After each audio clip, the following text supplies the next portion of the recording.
Right. Let's see how it works. Okay, I'm just gonna check the chat. It's See, working. I could stay up for 8 hours, but I don't think I could entertain for 8 hours. Maybe, maybe not.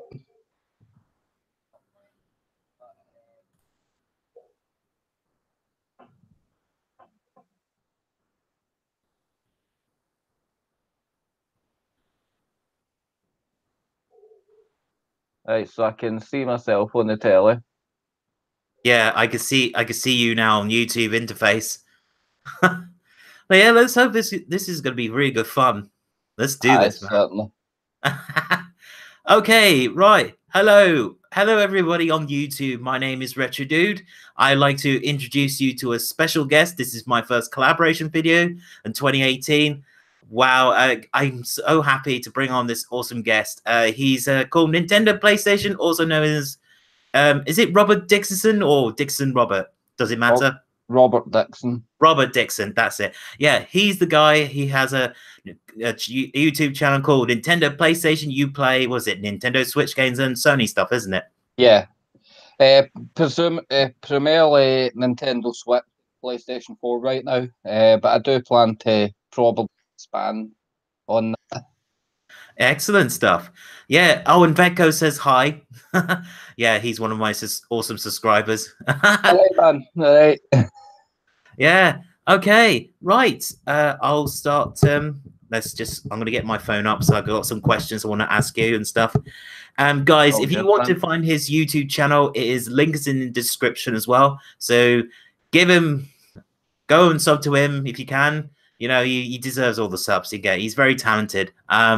If actually, I'll tell you a little story before we begin. How Nintendo Station came to be. He found me through what was it? A game video, wasn't it? The game Game membership. Game Elite membership. Yeah, that's it. The Game Elite membership, which is obviously the game's new service Aye. for game money back. And he commented one of my videos, and yeah, and you commented quite a few. I remember you commented the one on the birthday rewards as well. And you, Mhm. how much did you say you spent on what was it particular game? You said you spent like was it you get Pokemon and you get something else, don't you? What was the list that you bought?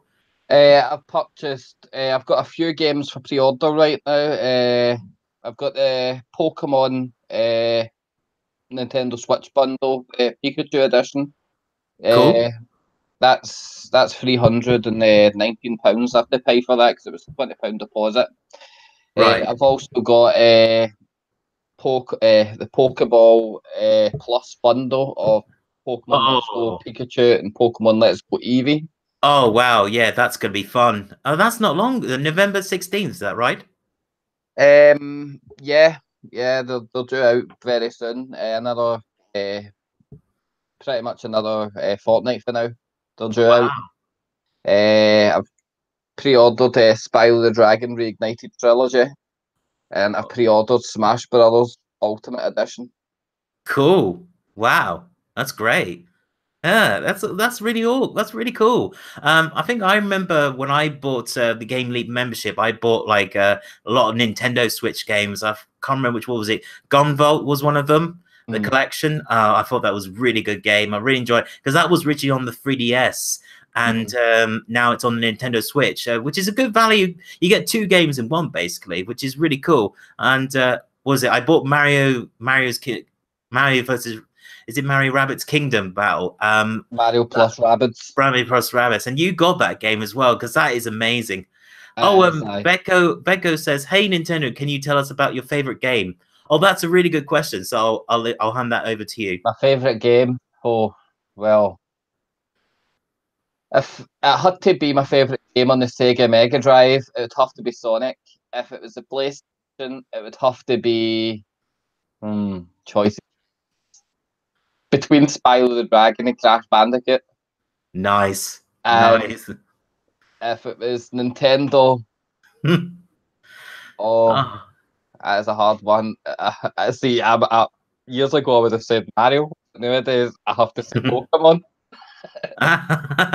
Oh, that's really cool.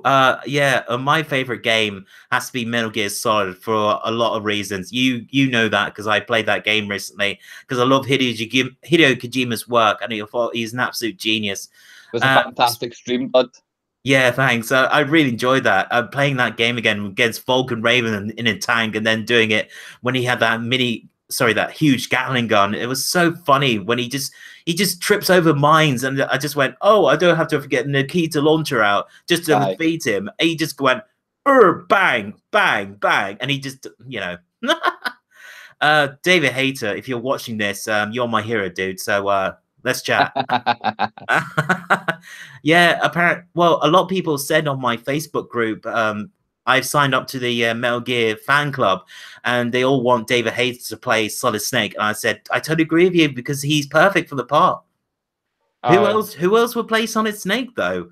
I mean, who would you like to see play Solid Snake? I don't know that. I don't know. I'm no good at when it comes to putting actors in roles like that. Ah, uh, I'm alright in some of the time, other times I get stumped very easily. fair enough. Right, I'll ask you one of your first questions. When did you start being a content creator on YouTube? When did I start being a content creator on YouTube?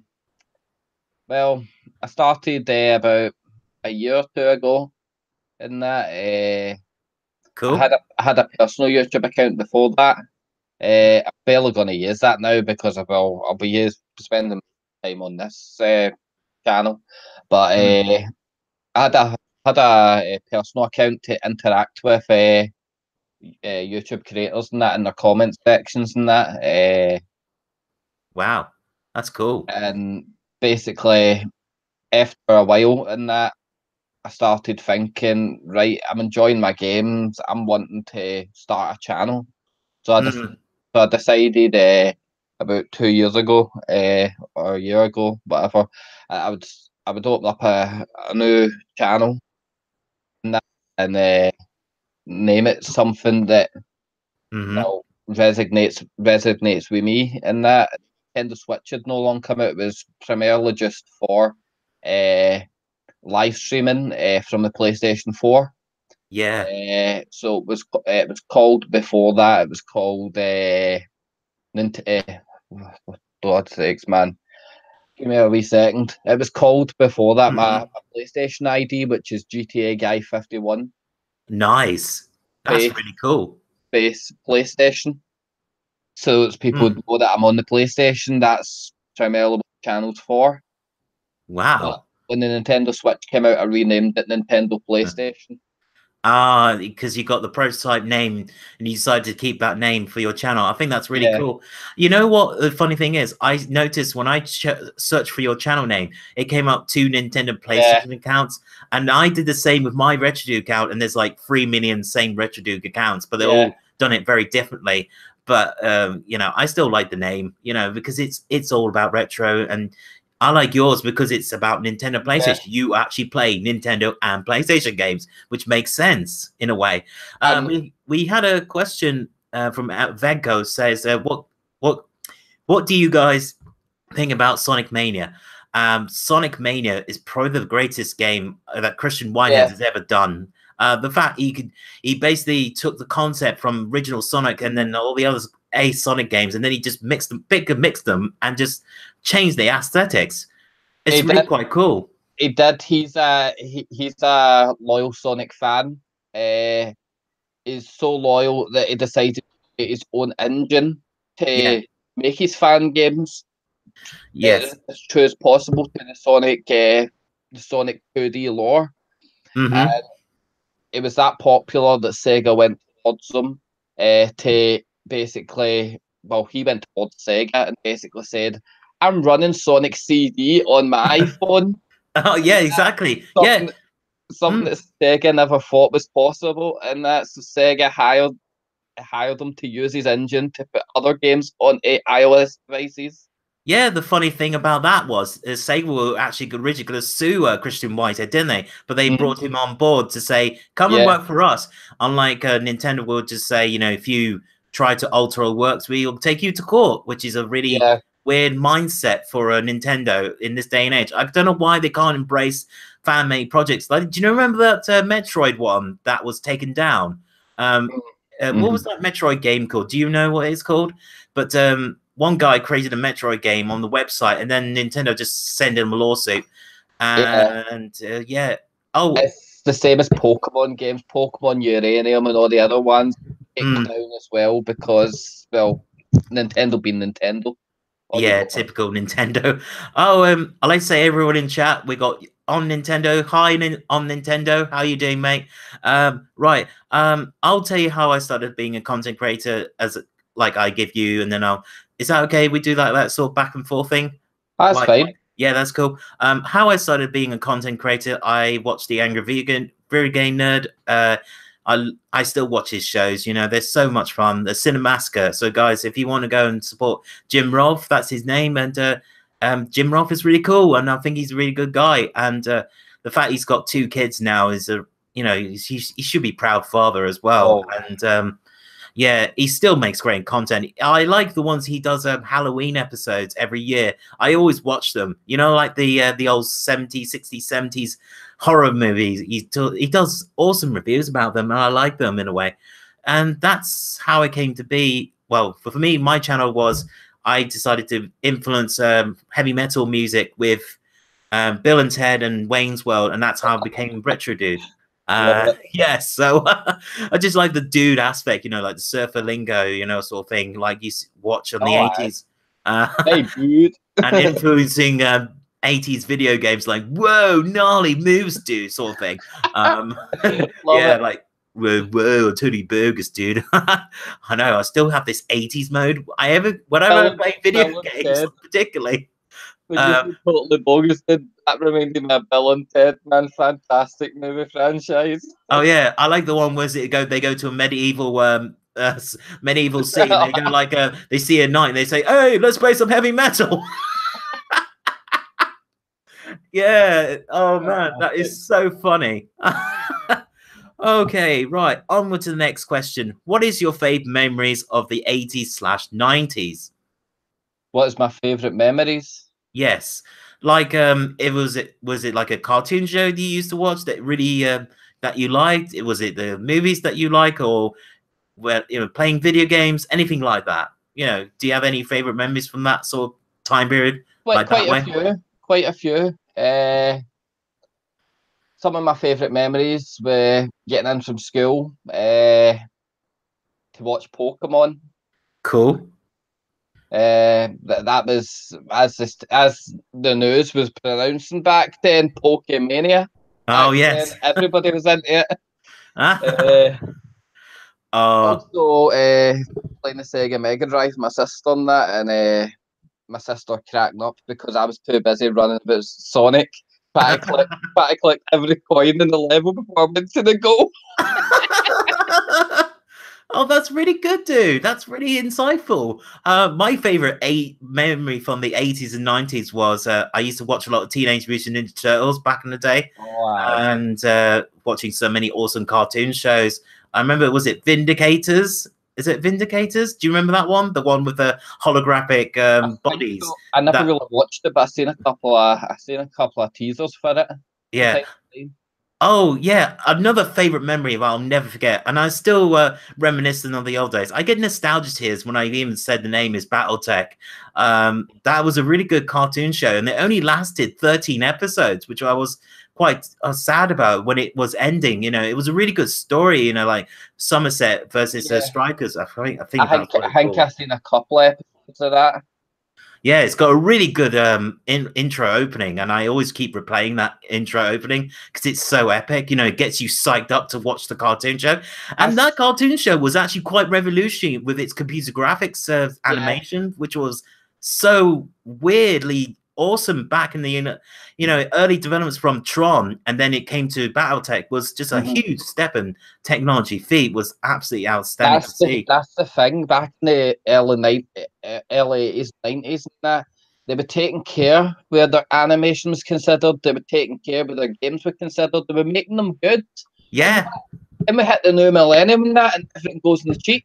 And that cartoon, I'm not saying cartoons are only good nowadays, and that. I'm not saying you can get some good crackers out there nowadays, and that. But the biggest Yeah, majority of them is as cheap as they can make them, fling them at. yeah, yeah. Cartoon Network they've destroyed their reboots, man. I know. It's all CGI, and flash. It's not it's I can understand it's a child audience that, but they've made the cartoon style so babyish looking. And Yes, that, yes, I totally agree with you, dude. It's but so what it's so childish now that we don't. Well, then again, cartoons are meant to be childish, aren't they? But oh, then of it course, can be adult versions. the thing is, back in the early 90s and 80s, still they worked that way. And Yeah, everything. I'm not saying computer generated graphics would make them look like what they'd done back in the early 90s and that, because they yeah, were hand drawn and that, mhm, but they could put a little bit of work into them. They look as if they're watered down now. yeah, yeah, The storyline and joke is good in it either. yeah. I totally Right. agree. Yeah. Oh, I would like to say one thing. My favorite memory from the 80s, I remember getting a Spectrum 48K from my dad, which was a really cool computer. I used to play Batman and RoboCop on that thing for like religiously on Yeah. hours on end. And I love that, there was like an event when you put the tape in, it does this sound, and it was just so brilliant. And then I had the Amiga, which was the only computer we had from like about 4 or 5 years. Aye. Because we couldn't afford any consoles, which was so expensive at the time. There were like, I remember Street Fighter 2, the original for the Super Nintendo was 60 quid back in Woolworths days. And we went with Amiga, and it was just so much cheaper. There were only like, what, $9.99 and $24.99 for a full game. And that was on these floppy disks. And I remember Final Fight. That was garbage on the Amiga, because Final Fight, you had to go like this: swap disc, swap disc, swap disc, never level, swap disc, swap disc. And the same thing for Street Fighter 2 on the Amiga was awful. I remember you only had one joystick with 2 buttons. And I said, you could not play Street Fighter on the Amiga with 2 buttons. It does not work. And you have to change disc all the time as well. Yeah, I've seen that years ago, the 2-button control on that. I'm thinking, I would never been able to game with that back in my youth. I've never been like, how does this work? Yeah. Oh. But yeah. Streets of Rage 2 and that, I have fond memories of all those games. Oh. Streets of Rage, The Revenge of Dobby, Golden Axe. Yes. All the classics. Sonic 3, Sonic and Knuckles. Wow. Our times are just so kind to us, weren't they? Also, Prince of Persia back then on the Yes. Mega Drive. That was legendary. And that way you had to use your mind to overcome all the different obstacles that could kill you. That was fantastic. Oh, which version did you play the Prince of Persia on? May I ask? It was on the Sega Mega Drive. I can't quite think if there was different variants of it on the Sega Mega Drive, like different Yeah. Prince of Persia 1, 2, whatever. I just know by Prince of Persia because I only thought there was one game on it. One game made for it. I think I remember playing it on the which I got loads of them. I got the Game Boy version of Prince of Persia, complete in box now. So that's a pretty good port. I really like that one. Yeah. Oh man, there's so many games and stuff. My favorite memory has to be when I was playing Super Mario Bros. 3 for the first time at my old school, and I was so in love with the game.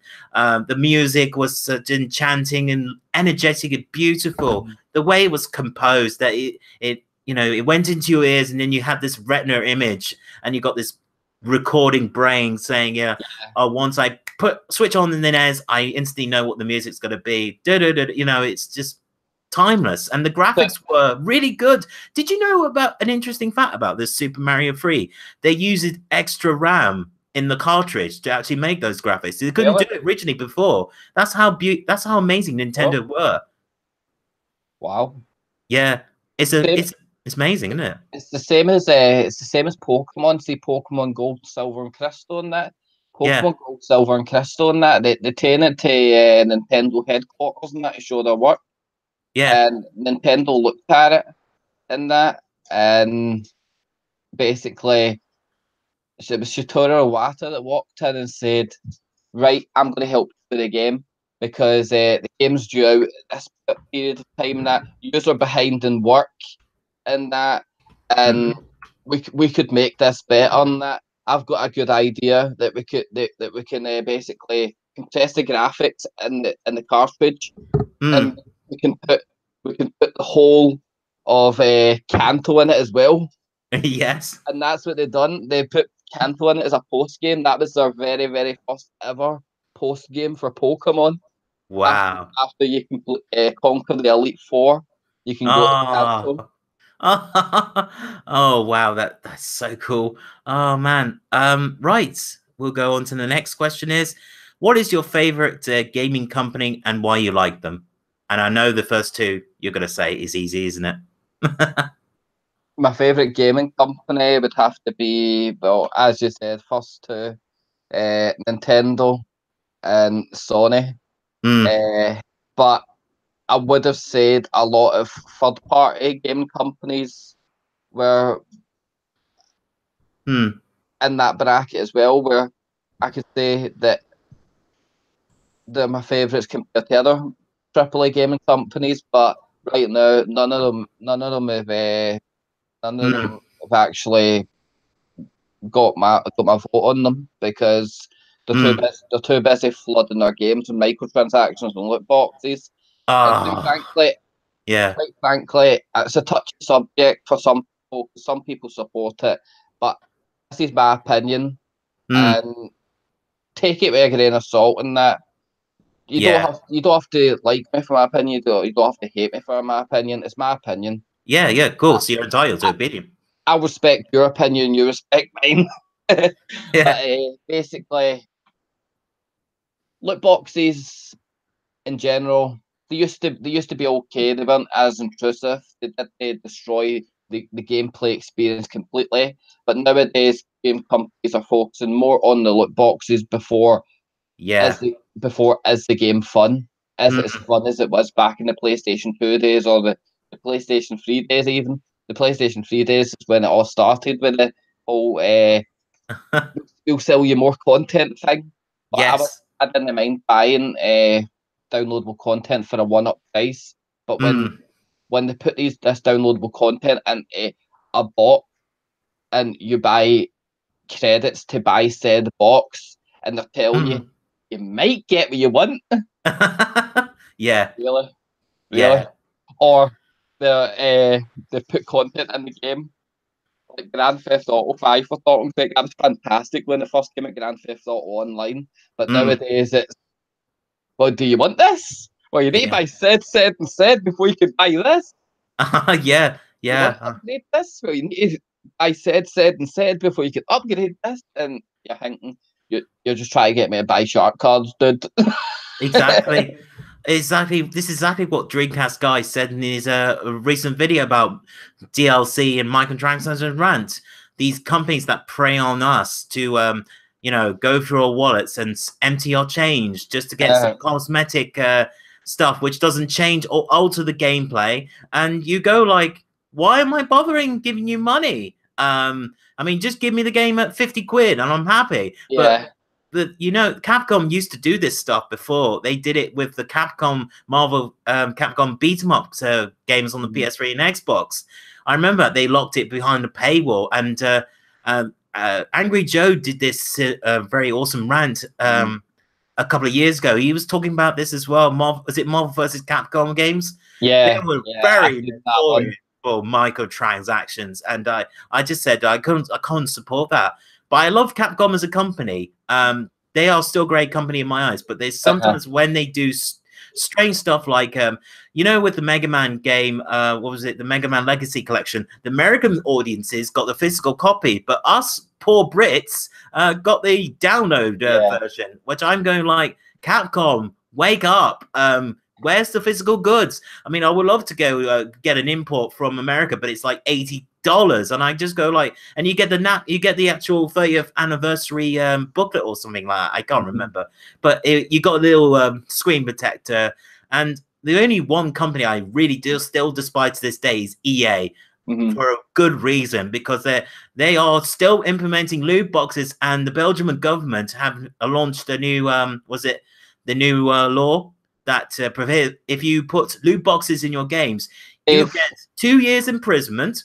Yeah. And you get fined 5,000. I think it's £5,000 or something like that. It could Yeah, be. that's for gambling. Yeah, in general, isn't that? the Because gambling commission. That's it. Yeah, well, it's the gaming commission, but they've deemed it as gambling. it is. But the thing is, gambling's illegal over there. But Yeah.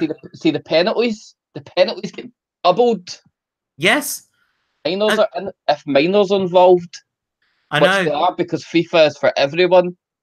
Oh man, when I had a FIFA 19 that I bought for the Xbox, no, because I bought the Xbox One S and it came with FIFA 19. I said, "Oh, get away! I don't want to play that." But I instantly traded it in because I said I'm not supporting EA with their microtransactions. I'm not going to swear, obviously, because I want to keep it like clean for obviously. I know, I'm trying. Feeling bibs. That's what I'm going to say. Well, keep it clean. Just take it this way. See, Jim Sterling. Jim Sterling hit the nail on the head, and that he looked into the companies that are involved in these microtransactions. That these gaming companies go towards a third party and say, "Right, we want to sign up to your program," and then the program basically gives some source code to implement into their games. Exactly. So that they can. The slogan is the people that fund these systems, as in the loot box systems and such, the code to make it possible. Turn players into players. That's their slogan. Yes, I like when you do the quotes. That's so powerful when you do that. But it's true. But it is true. We want to play games to enjoy them. We don't want a. We've already paid enough. When we pay £60 for a game, we expect at least the full game to be on the £60 disc. Or the download for the store. We don't want content gated off. Sorry, on you go, man. No, it's all right. I was just going to say another extra, like Black Ops 4 is the one thing I don't like about. I like the look of the game. Don't get me wrong. I will pay for that game, but I'm not going to pay £100 for it, for a stupid Prestige Edition, whatever it's called. Yeah. I mean, this is the problem with Activision. They got greed. EA's the same. Greed. What? How do they keep afloat? They got to pay the publishers. They got to pay the staff. They said their excuse is, production is getting more expensive to produce games. I say that's a load of crap. Yeah. They know that. This is what brings me on to my other subject, right? See how loot boxes. See how every gaming corporation is doing it. Yeah. Exactly. Yeah, it's true. Companies like Ubisoft and that. I don't believe they want to do it. They're not doing it as hard as other game corporations. They will do eventually. The more other game corporations like EA and that do it and step it up, going to have to step it up and that, because you might know something. That they don't want this. They don't want a basically trail behind competition in that, because if they trail behind the competition and the competition gets even bigger than what they are, I'm talking about 3 times bigger than that, they could go towards Ubisoft, for talking's sake, and buy them out. Yeah. Because they're a bigger company. Disney's doing it right now with all the franchises and these companies are running scared and that they're just following the pack so that they can keep up. So that they're not in a situation where a said company wants to come and buy them out and that, and you know what I'm saying? It's a touchy subject for fans. It's also a touchy subject for corporations. That when they take the flack and that, they didn't want the flack in the first place. Some of them, I'm not saying all of them are greedy, and that, of course, they're a company, they want to make money, and you will get the ones that are greedy, just like Activision, thinking, thumbs up, Activision, you started this.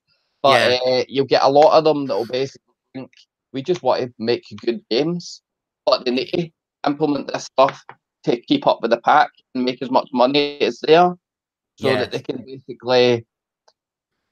basically, sorry, I go the long way around for topics and that, sorry.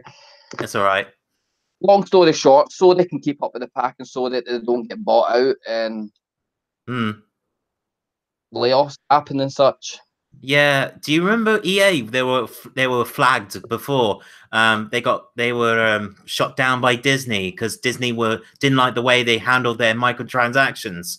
And that's why they were going to take their license away. Battlefront 2 was yeah, Battlefront 2 for Disney.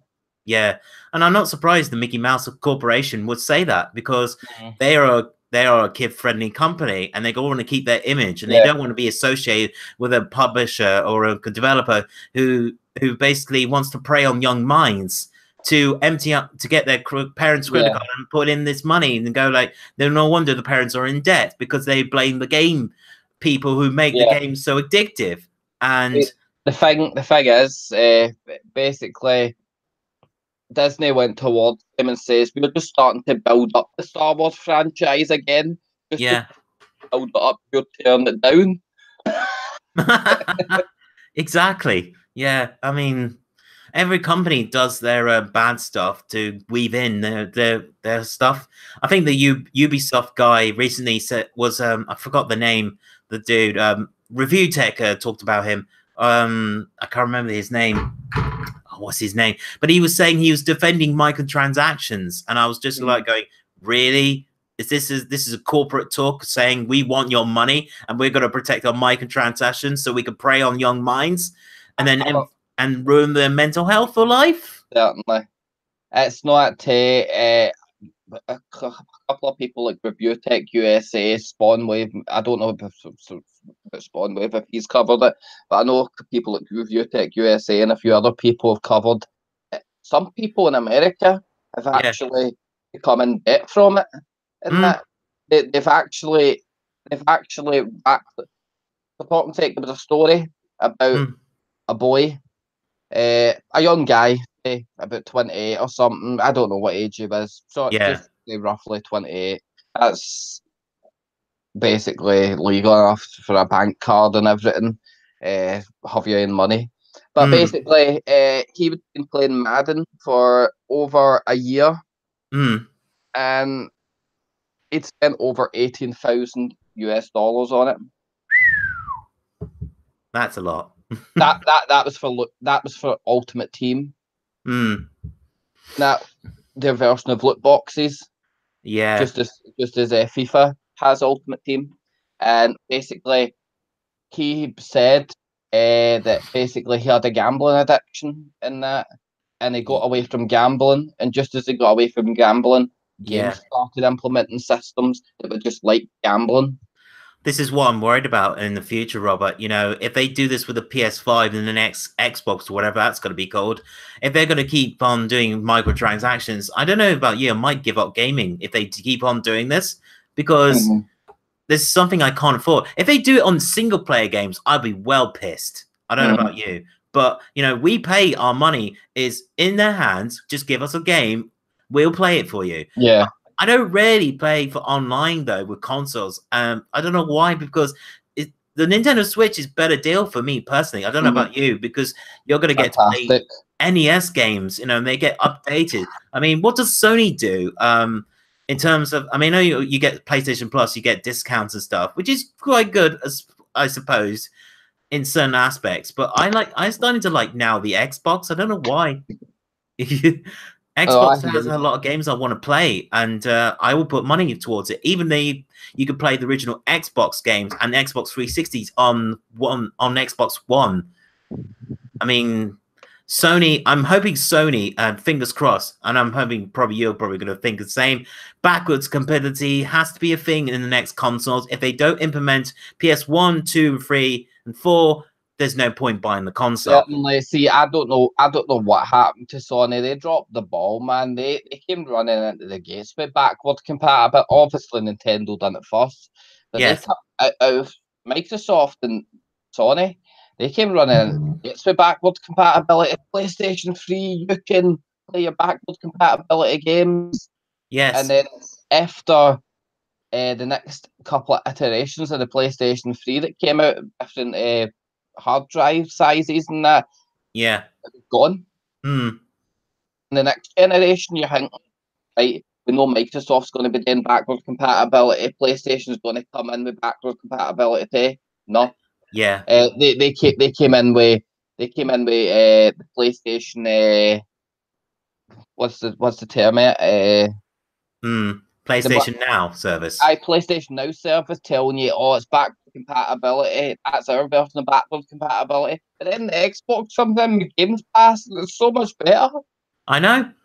I like the fact if you go out, this is what I do now. I go out to charity shops and just go like, oh, Xbox 360 game. Let's see if I can put it in and see if it actually plays. And I bought Halo Reach the other day, and I was so happy to play Halo Reach. That is a really good Halo game. And all it does, it just downloads the 7.5 gigabyte update, and it runs. That's what Sony should do. They should use the discs from the PS1 and just download the update like that and then play. That's all you need to do. Just read the disc. Sony's getting too cocky right now because of how many PlayStations have sold. Yeah. And it's going to bite them in the ass next to fucking step out of the fucking hole that they're in. Yeah. That they've dug for themselves. If anything, they're going to dig it even deeper next generation if they don't. Yeah. Because look what happened. Look what happened with Microsoft and that when they announced the new Xbox, the Xbox One. Yes. And they were telling you this, that, and that, and everybody just went, well, it looks like I'm buying a PlayStation. Yeah. Well, both of those competitions have to be equally the same because, I don't know, but the problem is a lot of people just go like one console, stick with it, another console, stick with it. But, I've learned recently, why not just own the consoles and you can stop complaining? I mean, from fanboys just, I mean, not complaints from you, obviously. I meant to say for complaints from fanboys. I hear you, man. I wasn't saying that and different, man, that you work at fucking, Yeah. Basically saying that I was involved in that, I wasn't reading it that way. I was just reading it as you were talking about just in general, everybody. Yeah. Basically says, oh, this console's better. Oh, I'm from the PC master race. PCs are better. Oh, PC peasants. Yeah, they drive me insane. PC peasants and console peasants, as people would call them, and that. Quite frankly, I don't like to put labels on people. And quite frankly, if you have an opinion, fantastic. If that opinion works for you, fantastic. But don't tell us our opinions are wrong. Exactly. They always shut us down for we get attacked by their beliefs of their plastic. They just go like they worship like their god, and I just get a bit going like, what is wrong with these people? I mean, you can have a PC, you can have a PlayStation 4, you can have an Xbox One, you can have a Game Boy, you can have this. I mean, why limit yourself? It just doesn't make sense to me. I mean, the whole point of gaming is you enjoy the games you play on all the consoles, right?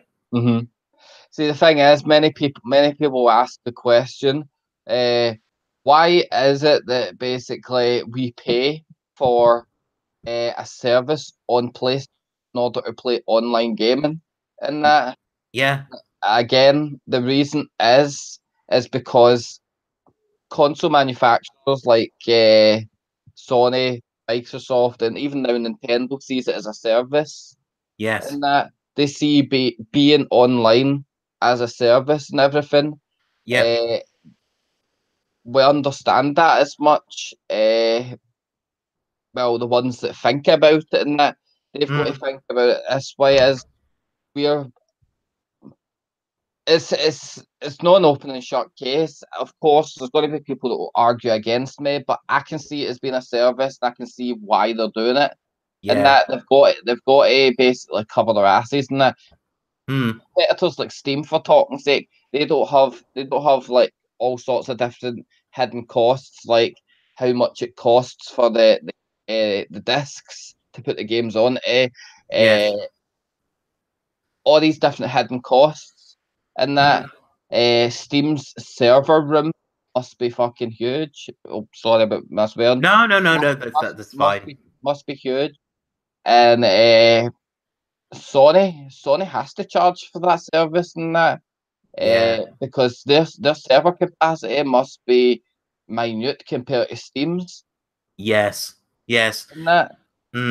and that's why they have PlayStation Plus and Xbox Live is to Mm. obviously to pay for those servers to keep it up, and obviously stop the outage as well. But then the problem is it happens all the time, doesn't it? Yeah. See, many people are going to argue what's Microsoft's excuse, and Microsoft must have hundreds of servers and that, and they can afford new servers if they need them. But my point is, in that Microsoft have so much systems when it comes to PCs, laptops, all the devices all over the internet that uses their PC infrastructure. And that Yes. all those people need to connect to the servers. All those people need to browse the internet and all this other stuff on their PCs and everything. Basically, Microsoft they pay probably billions each year on their server infrastructure for PCs alone, let alone the Xbox.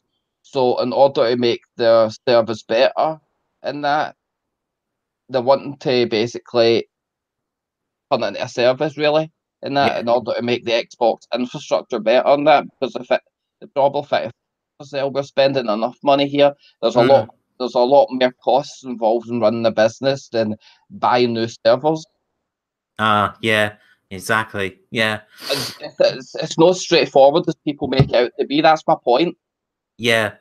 Yeah, it's got to be.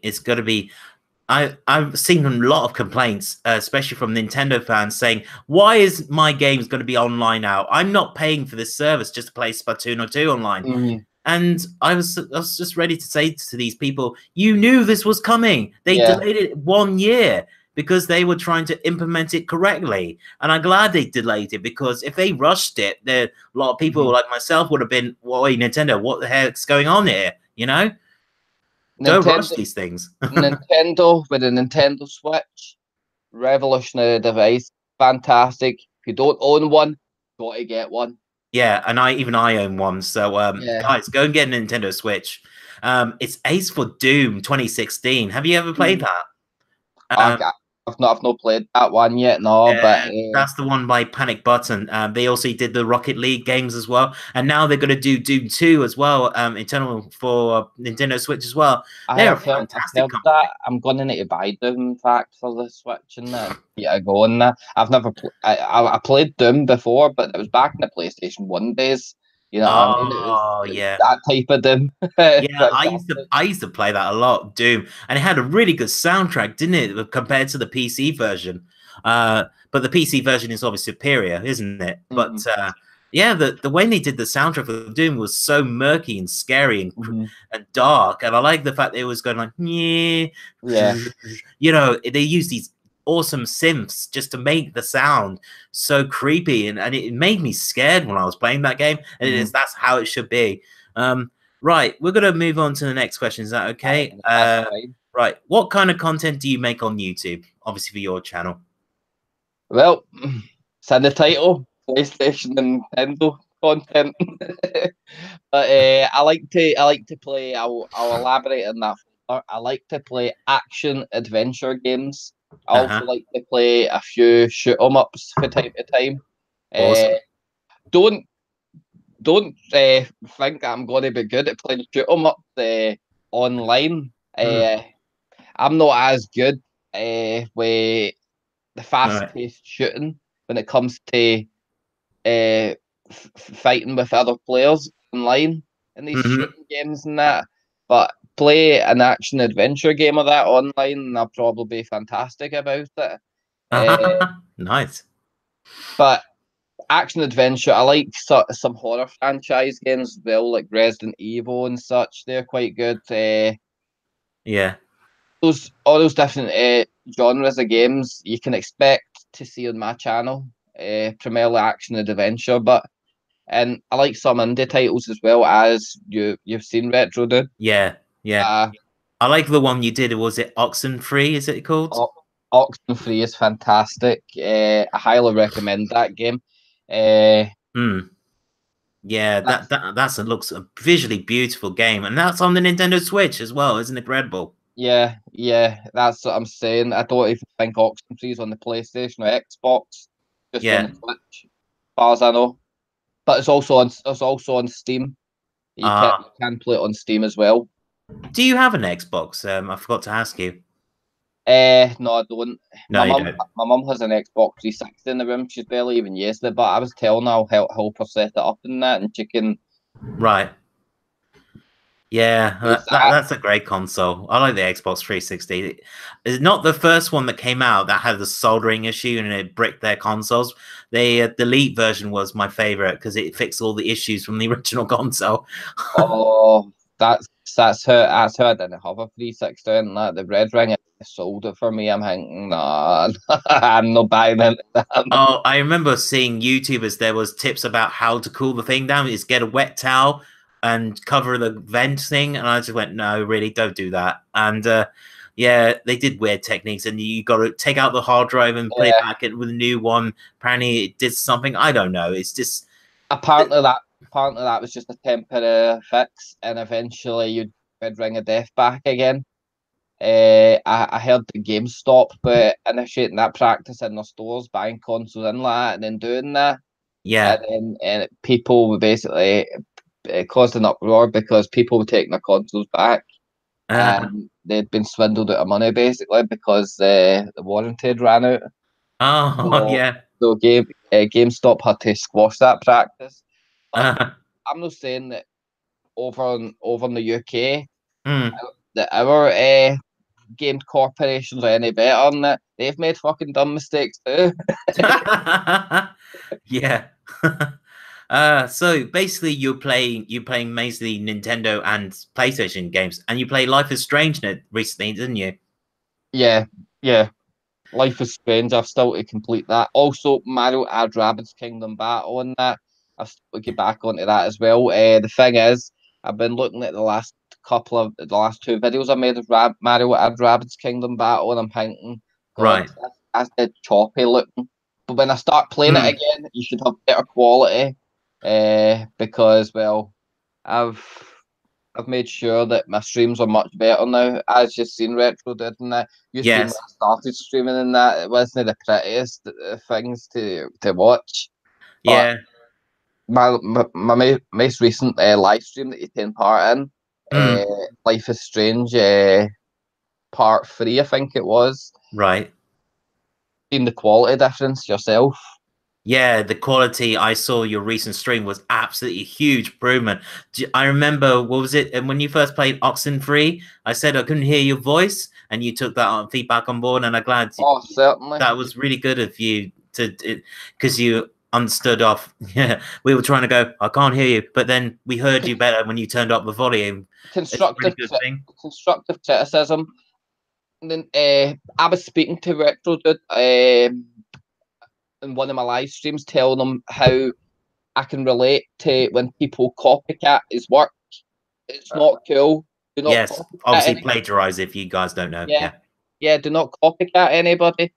Gonna get you famous on YouTube. If anything, you may have a spike in popularity at some point, but eventually that's going to dwindle on that because people are going to see you as being phony.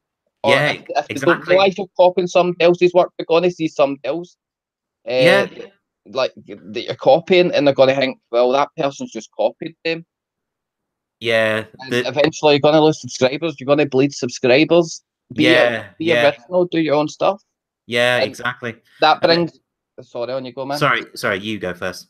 And that brings me on to my point. When it comes to constructive criticism, take it on board. Constructive criticism is positive. Exactly. Let's see, it's been negative. It's positive. Yes, exactly. Negative criticism is when somebody tries to attack you. Yeah. Well, if they give you obviously constructive criticism, that is a positive thing. But exactly. Like you said as well, if they throw you swearing and cussing on the sun, then there's no point talking to that person. If they're basically telling you, if they're basically criticising you about a game, basically saying that you're shite at the game, you shouldn't be playing the game, that's negative criticism. Don't take that on board. Don't roll over and think that's okay. That isn't okay. Yeah. Challenge them in your comments and say, well, if you don't like the content, leave. Exactly. There's plenty of other YouTubers you can go and ruin their lives with. Yeah. as Retrodude said, if somebody comes to you and says, and they're an experienced YouTuber, like well, more experienced than what I was. Retrodude, Yeah. basically saying you could have improved your sound quality a bit better when it comes to the commentary. Take that on board and think, right, how can I do that? And Yeah. Retrodude was very insightful. He helped me big time with that. He basically said, just turn it up to 40 and basically make sure it's above the gameplay, and you'll be sorted, dude. Yeah, And exactly. I've done exactly what he said. First time. It's basically getting enough levels so you can obviously hear yourself talk, and then the gameplay audio's got to be below that, because if it gameplay or audio is over there, you're going to clash, and Yeah. that's when you got to get this this horrible sound effect which goes blog. You know, it just yeah, is don't ever do that, guys. Always lower the game level here, and then your voice up here. See, I realized before I was using the lead, basically all the volume to come through the heads. Well, the lead. Let's just call it lead. Well, I got good news for you. We've got 3 likes on our talk on our channel now, so that's really good. Thank you guys for this. Nice one. I've probably got a subscriber as well. Yeah, dude, you're gonna get more. I got a good feeling about this. All right. Should we move on to? Did I say my thing? What kind of content? Oh, yeah. The kind of content, guys, I create is retro related and sometimes a little bit of modern games. So I just like to play a lot of genres from like computers like Amiga, C64, NES. NES is my all-time favorite console of all time, because NES was the most influential console of all time. The fact the interesting thing about Nintendo is they disguised it as a toy thing.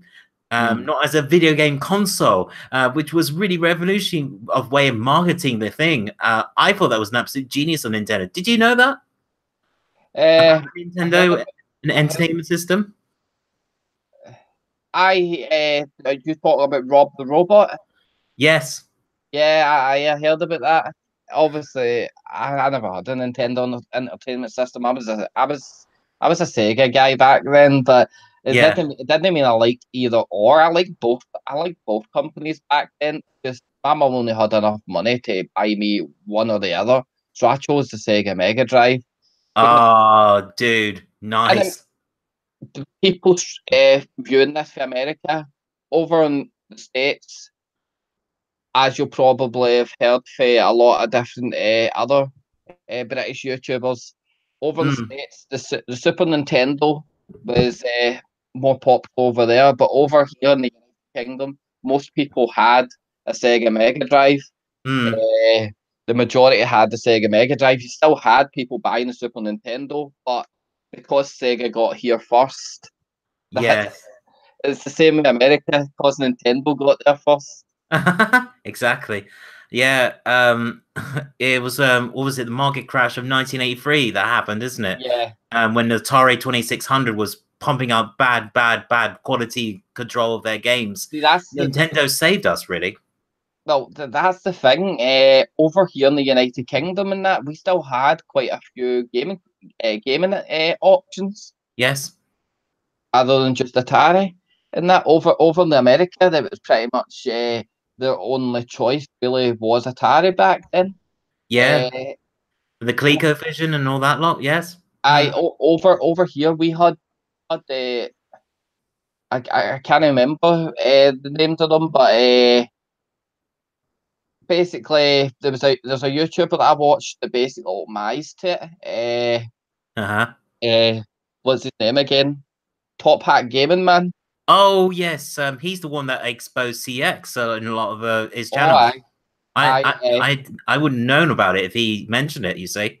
Oh, it was the first person to post them was Pamela Pictures.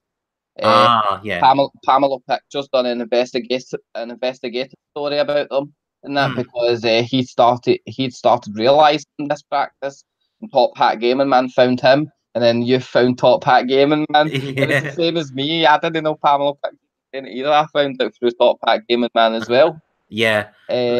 But their practice is basically buy a game that doesn't even come in a case. Yes. Put it in our machine to fix up some of the scratches on the game. I know. Buy an aftermarket case, slap it in the aftermarket case, Yeah. send it to a printing agency that we also own. Yes. Print I know. a new copy, print a new cover art for the case on standard A4 printing paper. I know. And sell it for full retail value. I know. It's actually very, very illegal to do that in this day and age. Do they not realize that, you know, they'll get sued to the ground and by these companies? Mm-hmm. You know, they're not gonna be careful.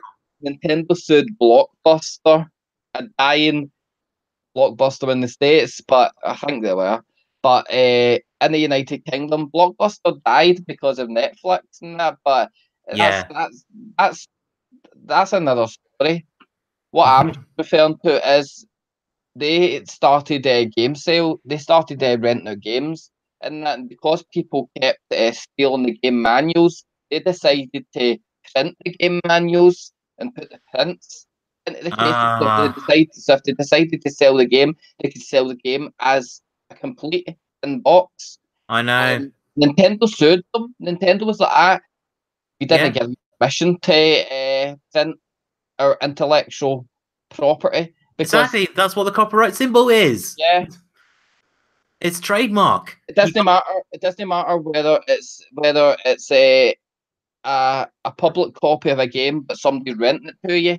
That's breaking intellectual intellectual copyright property. You know what I'm saying? Yes, I know what you're saying. Breaking the copyright rule. The same goes for same goes for a game manual. Just a picture. You're infringing the intellectual property in that because the manuals are involved in all that copyright stuff, everything. Oh yeah, exactly. Yeah. Okay. Right, let's dive into the next question is, what are your goals for your YouTube channel? My goals are, number one, make it fun. Yeah. Make it fun. It's not a business. Exactly. Don't treat YouTube as a business. Treat it as a way to maybe get a little extra pocket money. If you want to go down that road, don't treat it as a full-blown business. Don't quit school for YouTube. Don't quit college, drop out of college for YouTube and that. Get some prospects about you and that. Spoken like a true legend, like you said now. Exactly. Yeah. Treat it as you would a game, a hobby. Exactly. I know DSP Gaming. I can't believe he's still doing this. He's still begging money off people, saying, support my Patreon, support my merch, support this, support that. It's like we're paying for his bills. And I just go like, no, come on, guy, get off your ass and work. It's okay to set up a Patreon. It's okay to set up a few other things if you're wanting your fans to support you a little. But don't shove it in their face. People don't like that. Yeah.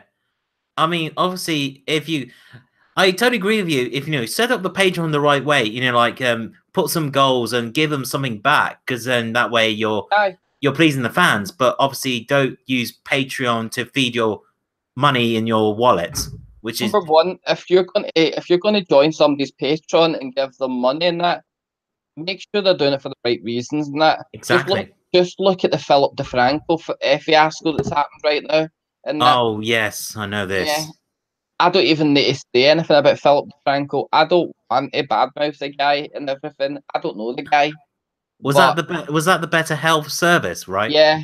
All you need to do is just look up Philip DeFranco Better Help on YouTube. If you're uneducated about it, you'll soon find out about what I'm talking about. About if you're going to support Patreon, make sure that what you're supporting is what they promised in the first place. Oh, Robert, I got to tell you something that will really make your ears burn. I watched a lot of videos and they exposed Better Help. They apparently are scammers. They don't they don't say in the contract, they actually give you help.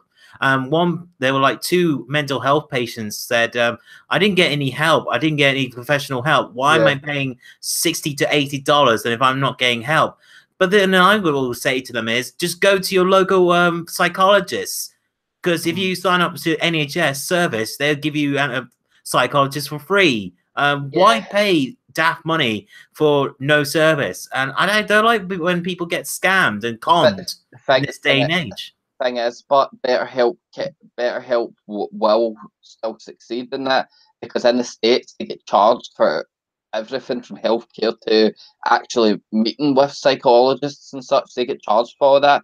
In the United Kingdom, we've got free NHS, and that's so I can understand why some people would think that BetterHelp is they're paying half the money that they would normally pay.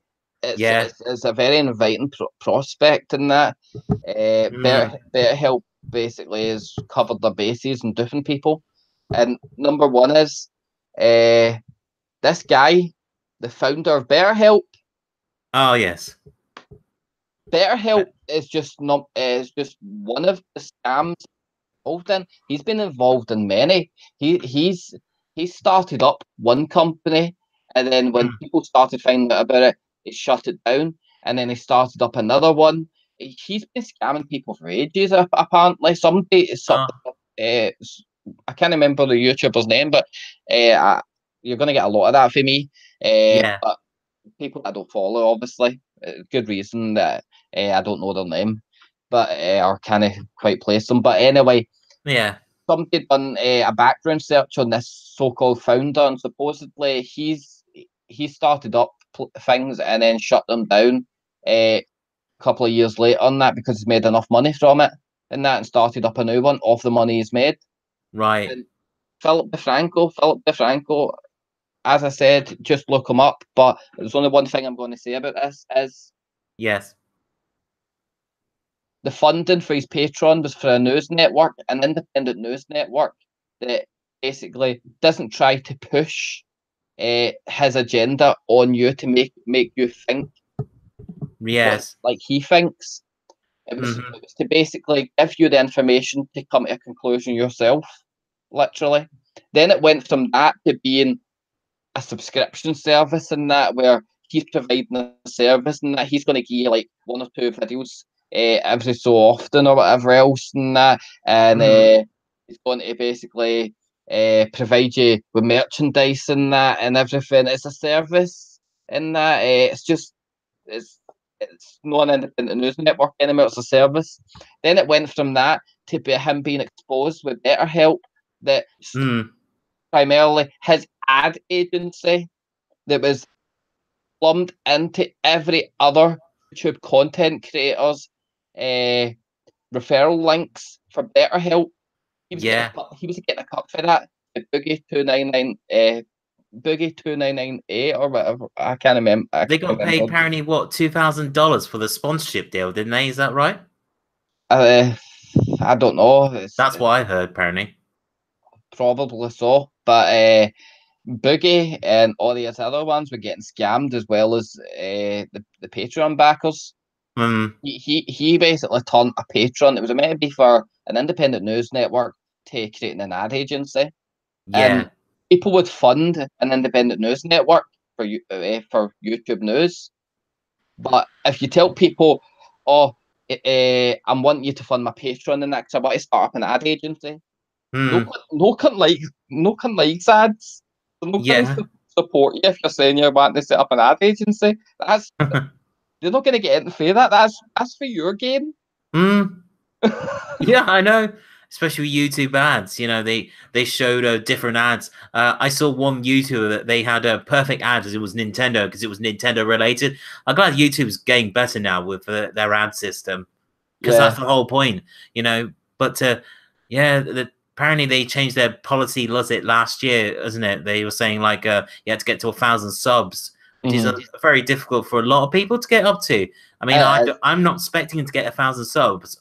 I mean, I don't dream about that sort of thing. I just want to make the content and make people happy. That's the basis about my philosophy. The thing is, and I think it's a bit of a pain in the arse, really, that YouTube's done this. But the thing is, before this is the way YouTube operated. Before me and you were content creators, let's put it that way. This is the way YouTube operated. This is the way Review Tech USA had to get into the program. He had to basically meet certain criteria to get into the program. Back when he done it, and I can understand where Review Tech USA is coming from. There's some points I don't agree with when he's making these videos. That some of the time, sometimes I feel as if it can be a bit hard ass sometimes for no reason. But at the same point in time, I still watch him because I find his content enjoyable at the most part. Yeah, I unsubbed to him a long time ago. I just found his content is starting to get stale, to be honest, with me. It is a bit. I will admit that there's some days where I do tune out in that, but I do like some of his content. I'm not saying the guy is one of the best, but Yeah, he's no one of the worst either. I've seen worse people. yeah, But he made a point, and I really started to think about it and that, and I was angry about it at first, but then I thought, well, he's right in that you can't expect to have everything handed to you on a silver platter. It doesn't work that way in the real world. So why should it be any different online? then that's what e-begging is, kids and boys and girls. What's that? E-begging. E-begging? Yeah. Yeah.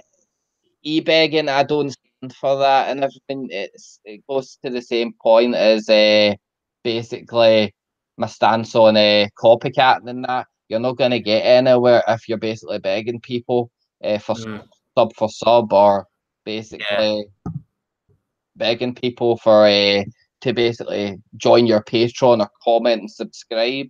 Exactly. If people want to comment and subscribe, they're going to do it. If people are wanting to sub to you, they'll do it. Let people sub to you because they like your content. Don't let people sub to you because you're begging them or you're promising them a giveaway for the amount of comments, or a giveaway for, oh, this is my favorite one, like and share, and you're entered into the giveaway. Yeah, that's one of my future goals as well. I like to do like something like a giveaway as well, but I need to know about the rules, how to do it, because if there are rules in place for that, it's sort of like it's very similar to gambling, isn't it? But you got to do it in ways not. I don't know how to do it because I never done that before. The thing is, see the like and share thing, and you're entered into the giveaway. Yeah, that's complete bogus. That nobody's gonna know exactly who's liked their videos, or I know that, but there's so many people out there could like the video. How do you give out the prize to them? It doesn't come up in the notification thing who's liked their video and that, and even at that, you can't exactly put all the names of the people that's liked your video and a random. Well, you probably could, but it would take ages and that. For talking sake, there's a number of different websites on the internet where you can basically put in your channel name and everything. Or URL of the video. Yeah, here's a good idea actually. Why not make a short video and just say, I'm going to be announcing a competition. Would you like to enter? Follow me on Twitter or something like that. And then answer one of these cool questions or something like that. And then pick one of those persons from Twitter and then send them a prize to them. It's probably the easiest thing to do, I think. You could, but then how it would work? It's already solved, really. Because as I'm stating, there's websites out there where you can go onto the website, put in the video title, the URL of the video, and this random generator will go through all the comments in the video. Yeah. And that stop at one. And that's who you give the giveaway to. It's unbiased then. Oh, I just got to say hi to Green Rocket Gaming. Hello, Green Rocket Gaming. How you doing, buddy? Sorry, I was just looking at the chat. And he says hello to me. So hi back. One of my goals I would like to share with you is I'm actually thinking about starting like an animation thing I want to do, because I like the idea of doing a Game Boy review, but if I can find like an animator to make my Game Boy avatar thing kind of thing, make the Game Boy like the green screen, and I could do the review like the Game Boy did, and I can go like, here's the game and this is what you're gonna get.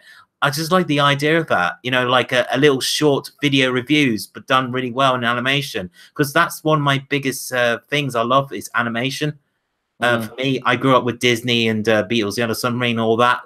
Of course, Akira and all the other great cartoon shows. They really influenced my art. So that's how I came to be. I was an artist before, but now I'm an artist on YouTube as well. So it's like you got to create a canvas, and this is your picture frame for the audience to see. Does that make sense? No, I hear you, bud. I hear you. Like, yeah, we all have our interests in life. You know what I mean? And if you have interests, pursue them. Yeah. Oh, Green Rocket says, Gaming says, I have a question for Nintendo. Yeah, do you want to fire away, Green Rocket Gaming, for a question? Go ahead. How did you find Retro? Oh, yeah, you could say this again if you want to.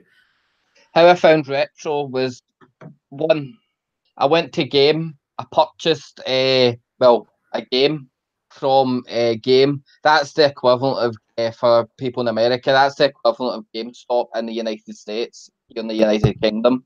Yeah. But I went to Game and they asked me, would you like to sign up for the Game Elite program? And I said, I've heard of that. I've heard it's meant to be quite good in that, because I seen a couple of things on basically their website about how much you're getting back and everything. So I liked what I looked at. Sorry, I'm stumbling with my words. No, that's okay. Don't worry. Take your time. But basically, long story short, they says, would you like to sign up? I said yes. And then I came home and I thought, well, I'd like to go into YouTube to see if another person's talking about this Game Elite, to see basically what their views are on it, if it's similar to mine, or if they have any views that I haven't even thought of. So I found Retrodude's channel. Retrodude was the only person in the whole of YouTube that was talking about Game Elite at the time, as far as I know. I don't know if anybody else has started talking about it now, but Retrodude was the first one, as far as I can tell, was talking about it. Yeah, because I signed up as well, and they exactly said the same thing that you said. And they said, do you know what? You sign up for 36 quid a year, you get special offers, and you get 4% back, if I remember. I think one time they said 8% back on trade-ins. Is that right? I can't remember. I think so, Yeah, it was 8% on trade-ins, 4% back on your purchases. But all right, it's not that much, but you forgot to think about it, guys. You got to spend more money to get more money back. I bought the Starlink Battleship thing, and at $24.99, I got 9 quid back. So I'm a very happy guy. So if I keep spending a game, I'll probably get, like, say, 20 quid back in the end of the month, which is awesome. I saved up over hundreds of pounds in Game Elite in that, because I'd purchased so much stuff. But the thing is, many people automatically assume, right, join a membership program like this is just to get you to spend more money. The bottom line is, I didn't spend any more money than I wasn't willing to spend. I would still purchase these things. Yeah. To get nothing back. Getting over 100 quid back in Game Elite reward points for the stuff that I would have purchased anyway. That's a bonus. Yeah, exactly. Sorry, it stacks up. It does stack up. If you're buying games all the time, then it's a must-have. Oh, if you're yeah. in the United Kingdom. And the thing is, Game has a promise, and their promise is you've got a free reward card with Game, and then you've got the Game Elite. Yeah. But the Game Elite promise is, if you do not spend enough money at the end of the year to get 36 quid's worth of reward points back, they'll pay you the difference. So you want to conduit of money, basically. They'll basically give you the difference back. Really? Oh, wow, that's new to me. Oh, that's interesting. So you basically spend 36 quid a year. If you don't basically use it, you get some form of money back. Is that right? Supposedly, you'll get reward points back put onto the card. Oh, yeah, then it adds up to money. Yeah, cool. That equates to what you haven't managed to achieve. Oh, okay. Because I spoke to Game. They said they were going to do a direct debit thing with the Game Elite, but they scrapped it now. They said it because people don't like the idea of direct debits, and I said I totally agree, because you got to make sure you have enough money in your account to pay for it. I prefer the year thing because you know what you're going to get in a whole year, and then you got to renew it at the end. And I like the idea of doing that. I understand that people don't like the idea of direct debits, but the thing is, see me, my Game Elite ran out in that, and it was 4 months before I'd realised my Game Elite ran out. Yeah. I went into the game, they set me back up, and I still had everything that I had before. And that because the points don't expire until every 2 years. And after, and as long as you basically do something as simple as go into game and say to them, I'd like to look up my points balance. Yes. That resets it for the further 2 years. Yeah. So you keep saving. So for talking sake, you could start Game Elite on a console generation launch, and then the time the next console generation rolls around, you've got enough money saved up in your Game Elite where you could just walk into the game, pick up the console, get half your reward points, and walk back out. Yeah, and it's good for getting discounts off your next game purchase, which I like the idea of. You don't see HMV do that, do you? Yeah, give me a second. Yeah, sure.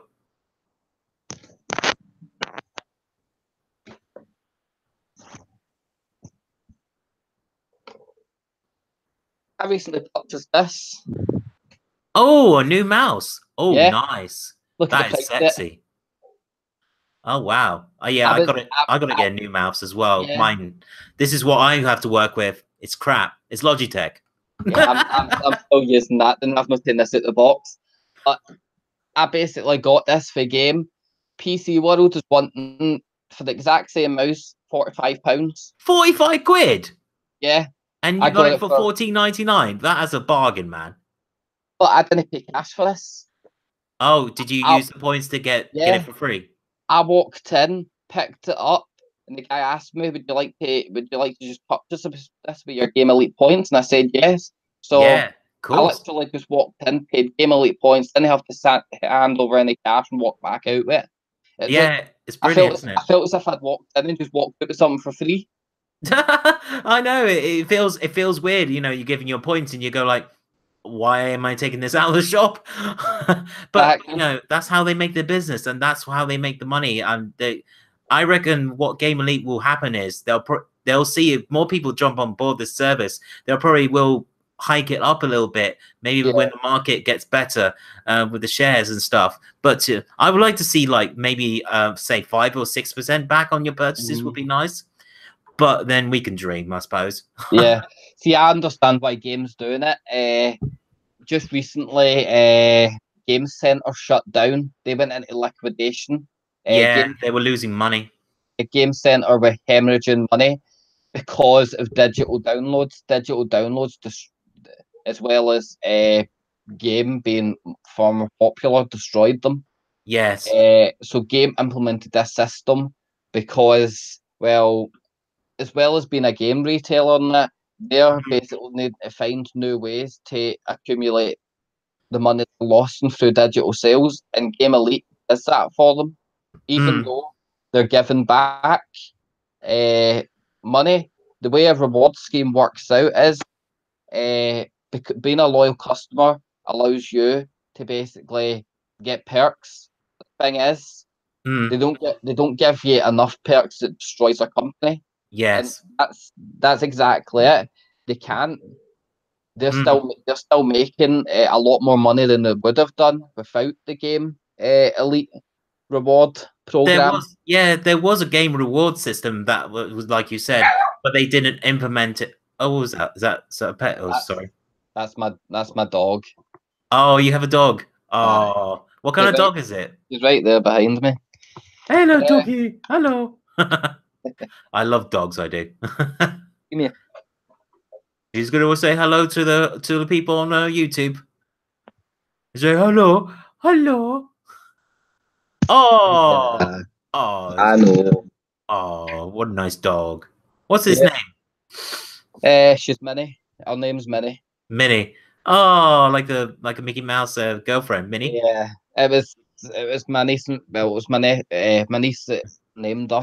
Oh, sorry, hen. Oh, that was adorable.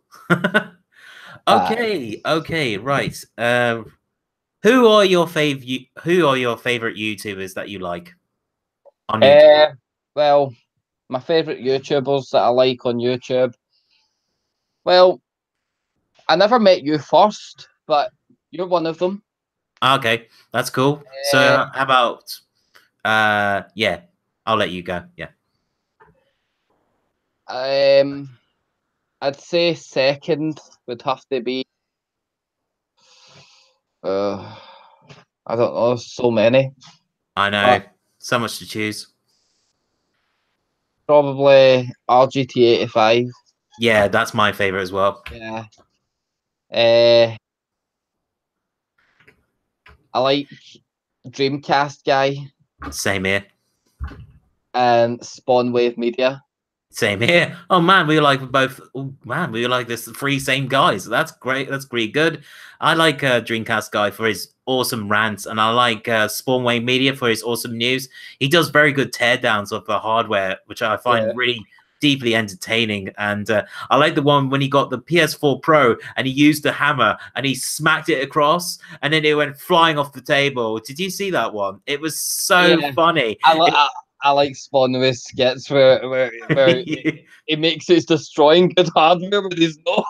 Yeah, he just went boom, and then he should have put like a counter and sound effect like boing. That I would have like creasing laughter if he ever did that. Everybody I has like their own style, but yeah, I like Angry Video Game Nerd, obviously Sin and Masker because you know that. Who else? I like Heavy Video Game Pixel. I've forgotten the name, but he does this on his thumbnail.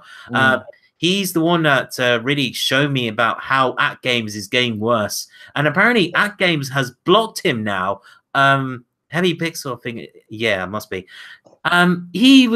He was reviewing their product, and John Hancock got a different product compared to the other guy, and I felt sorry for him because the one that Heavy Pixel got the inferior version, which was yeah, do you know Walmart about that? The exclusive. Blast thing from At Walmart, Games. the Walmart exclusive that has the Yeah. console inferior versions, whereas the Yes. one that also John Hancock got had the arcade. I know. Yeah, and it was. I'm surprised. I feel sorry for the dude, and he said, I'm no lawyer, but they should have been sued.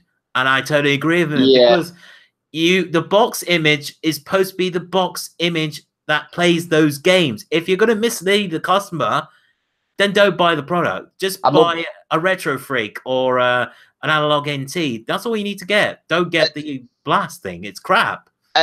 It's false advertising for one, and what I've learned in the States, you do not want to false advertise something because in the States they're known for the public's known for suing you. In the United Kingdom, Yeah. it'd probably get flung out of court, something like Yeah. that, because it's not as minor as it's not as minor to the law as more serious crimes, and such, but in America, and that you can sue anybody for anything pretty much, and that as far as I've looked into it, and that, and basically in America, that's where At Games is at. Really, they do business in America. Literally, they're an American company, so. Quite frankly, anybody that buys a Walmart exclusive, you should probably get a case there. You should probably take it to court. You should probably Yeah. vote for false advertising because literally they need to advertise what's on the box and that, and there may be a loophole there because quite a few loopholes in that. Even though they're advertising inferior versions of the same game, that's the way that was probably going to look at it. That's probably the loophole. Yeah. I remember I bought the Retron 5, but like a couple of years ago, and the Hyperkin are a crap company. I don't know how they keep releasing these inferior products. When I had the Retron 5, it broke on me. I tried to system reset, it didn't work. I tried to put the new updates, it just crashed on me. And it used to do this weird glitch, if you put in a cartridge, it would do this spastic effect of going, cursor will go like mental. It looked like a ADHD on a console steroids. That's what it was. And I just said I just threw it in the dump because, as I said, it's broken. I can't fix it. Here's a fantastic experience with an Act Games console that what do you call him? Review Tech USA made a video on. He was doing a let's play on Twitch Yeah. TV. Is the Twitch TV channel. He was doing a Uh-huh. let's play of Castlevania on the Act Games Sega Mega Drive console. Oh, the one with the Furious sound chip. It Yeah. doesn't sound like the original version. He was playing through it. He got to the final boss in the entire game, Yeah. and then his character just disappeared. Oh, He yeah. still played the game. He couldn't see his character to fight with the boss. How was he meant to complete it? And that went through. Fucking supposedly that went through quality assurance. Okay. I'm just gonna go get something. I'll be right back. Oh yeah, sure. Yeah, I'll be right back. Yeah. There we go. That's it. Yeah. I got this awesome emulation console. This is called the Retro Freak. It's really cool. So it plays Game Boy games, Game Boy Color games, GBA, PC Engine, NES. That's the adapter you get with it if you buy it. And you play Famicom in the front if you take this off, which is annoying. So Famicom, Mega Drive, and Super Nintendo. And it plays Famicom games, which is great. So if I go to Japan, I can buy their games and it will actually work on this thing, which is a great thing. Nice. And you can play Sega Master System game if you get the Master System converter for Sega Mega Drive, of course. That works beautifully. I've actually played a lot of live streams using this, guys. It's a great emulation console, so I would get this over the Retron 5. The Retron 5 is garbage, but this is the best for emulation purposes. What I liked about the Nintendo Switch reveal was when they said no longer region lock. I was like, fantastic. Region locking's a thing of the past with Nintendo cons. Well, I hope so. Yeah, the Retron 5 was garbage. You know, when you put it in the cartridge, it had a death grip, you know, and you had to go, it's annoying. It's not as bad on the Retro Freak. It only takes a little nudge and it comes out easy, so it's still great. Okay, so let me just check my question. Oh, my favorite YouTubers is basically the similar as what you said, and Beginning Nerd and Heavy Metal Pixel, Heavy Metal Jesus Rocks. I think Jesus Rocks. Metal Jesus Rocks. I really like that guy. And what's the other one? Wood for beat 'em ups. Yes. I like video game chasers as well. They are really funny, but the way they do their videos, they're so funny. They're not very intelligent people, but that's the entertainment value when you watch them. They're not meant to be smooth or smart people. But I like the fact when they go out in America and they find these games, they're rare games like NES stuff. It really gets me excited, you know, when you watch it, you know, like you found the Holy Grail, like the little Samson game. I want to get that still. What annoys me is when people attack them. You're the reason video games are inflating in price. No, the reason video games are inflating in price is because people are getting greedy. People are thinking, right, everybody else is selling this game for 200 quid. I'm going to sell it for 200 quid.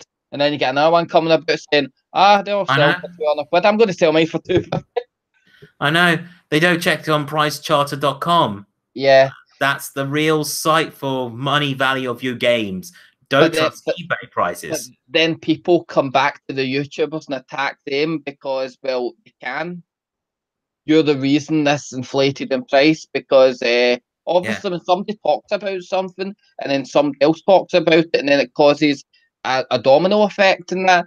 People that are selling these games that have got them and that are going to think, well, they've talked about them. The demand's going to skyrocket for them. Let's skyrocket the price. That's why a lot of games are cheap before they're talked about, skyrocket in price after they're talked about.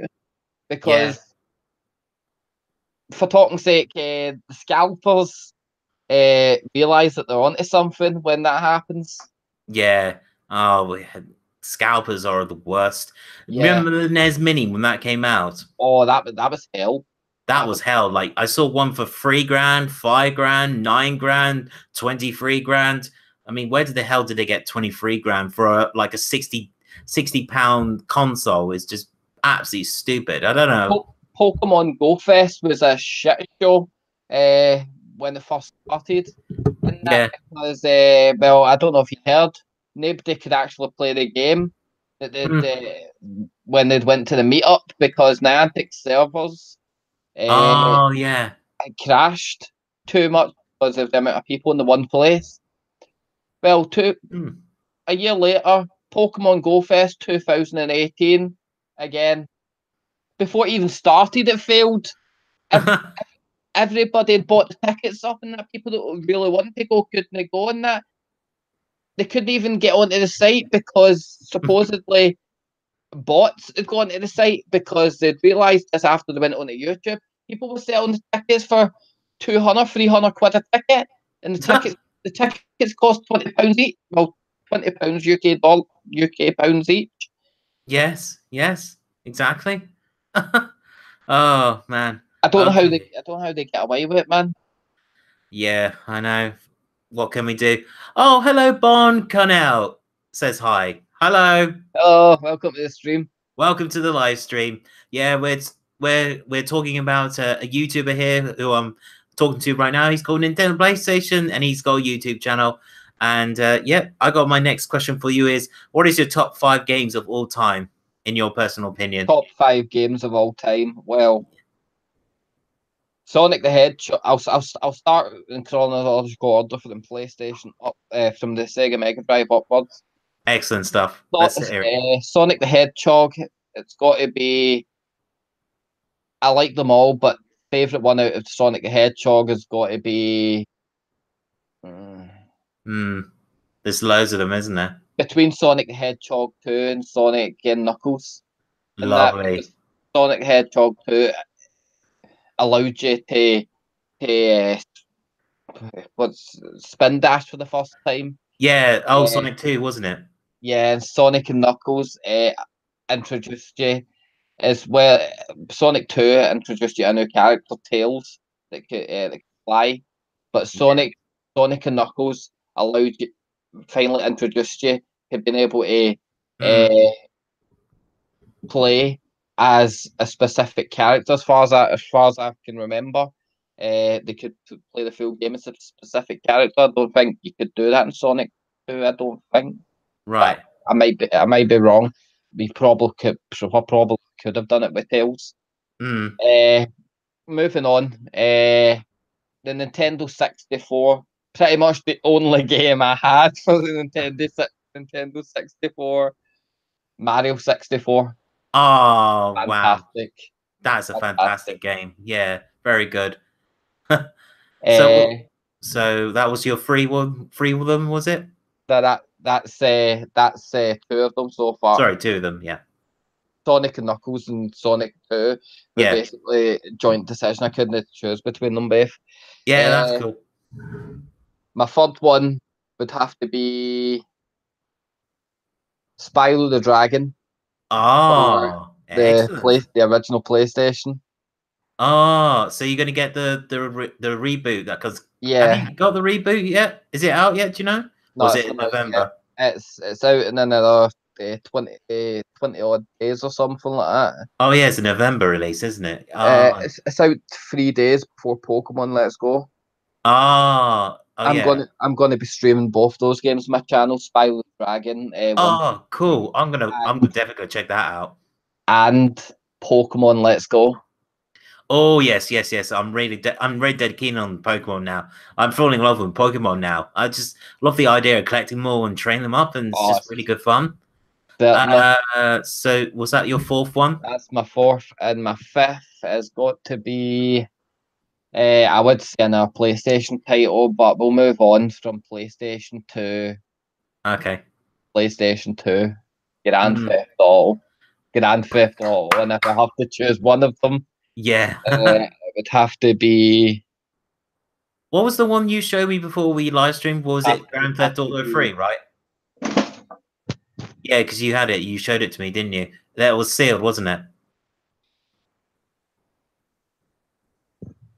Yeah, I guess you got it.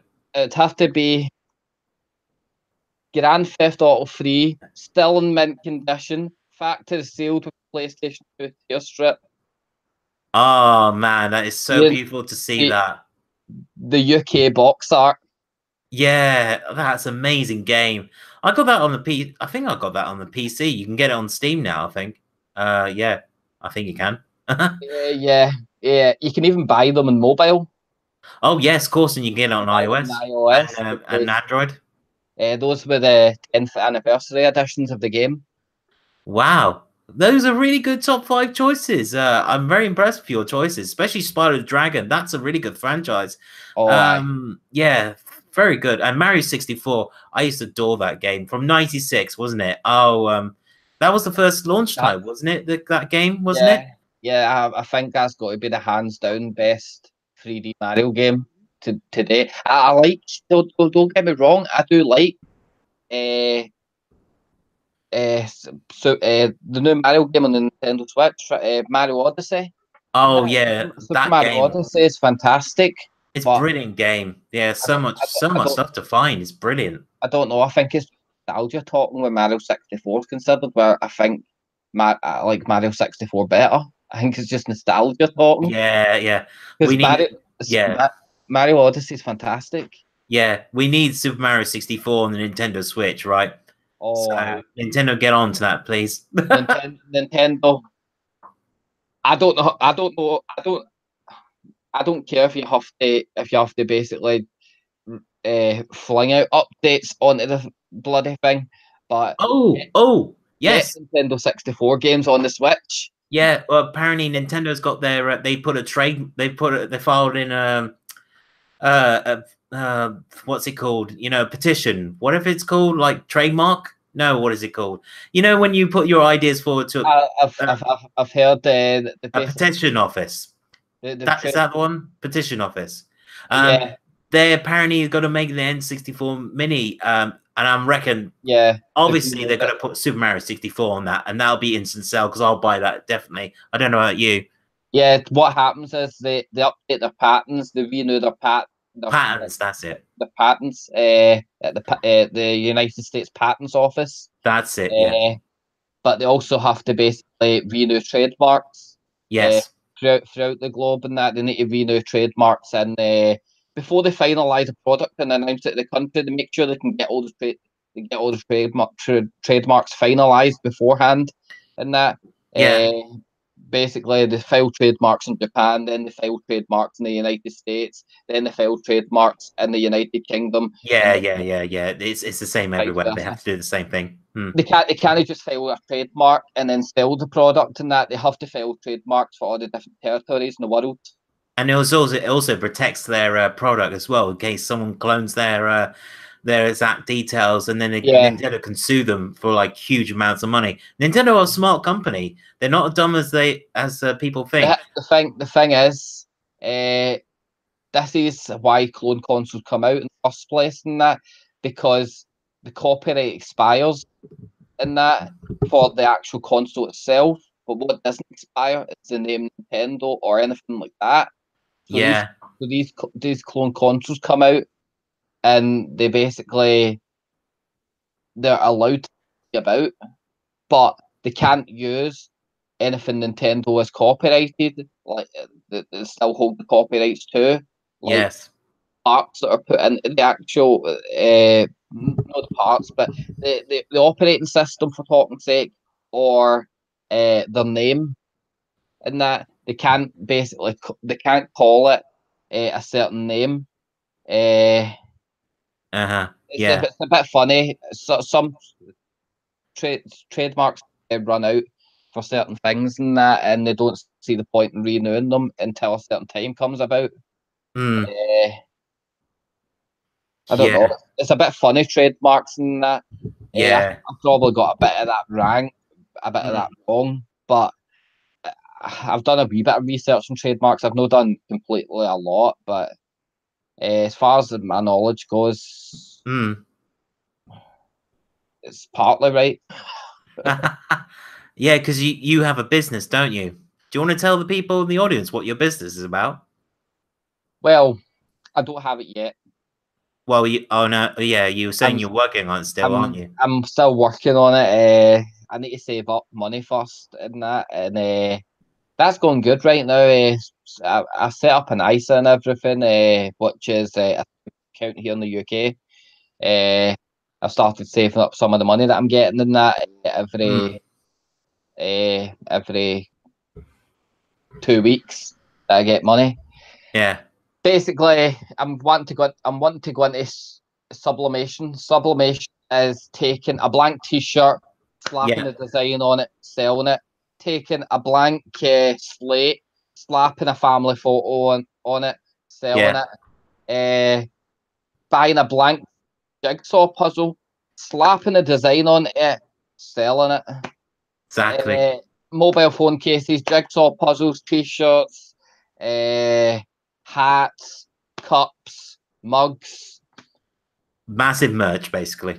You can sell all of that. See how you've got got websites where YouTubers go to basically make up their merch and sell it. Yes. That's the type of company I want to make. I don't know if I would go into mainstream where I'm actually taking in orders on the internet, but I'd probably get to that stage maybe eventually if I decide to go down that path. But it's basically buying stuff in cheap, slapping the design on it, and because you're putting the labour in and slapping the design on it, then you decide on what the markup's going to be Yes. for profit wise. And if people want to buy it, they'll buy it. Obviously, yeah, yeah. You have to think fairly, but you can't just say, right, I've put this design on it. That's a work of art. I'm going to sell that. Say you buy a T-shirt for £10 and Yeah. supplies cost you about £5.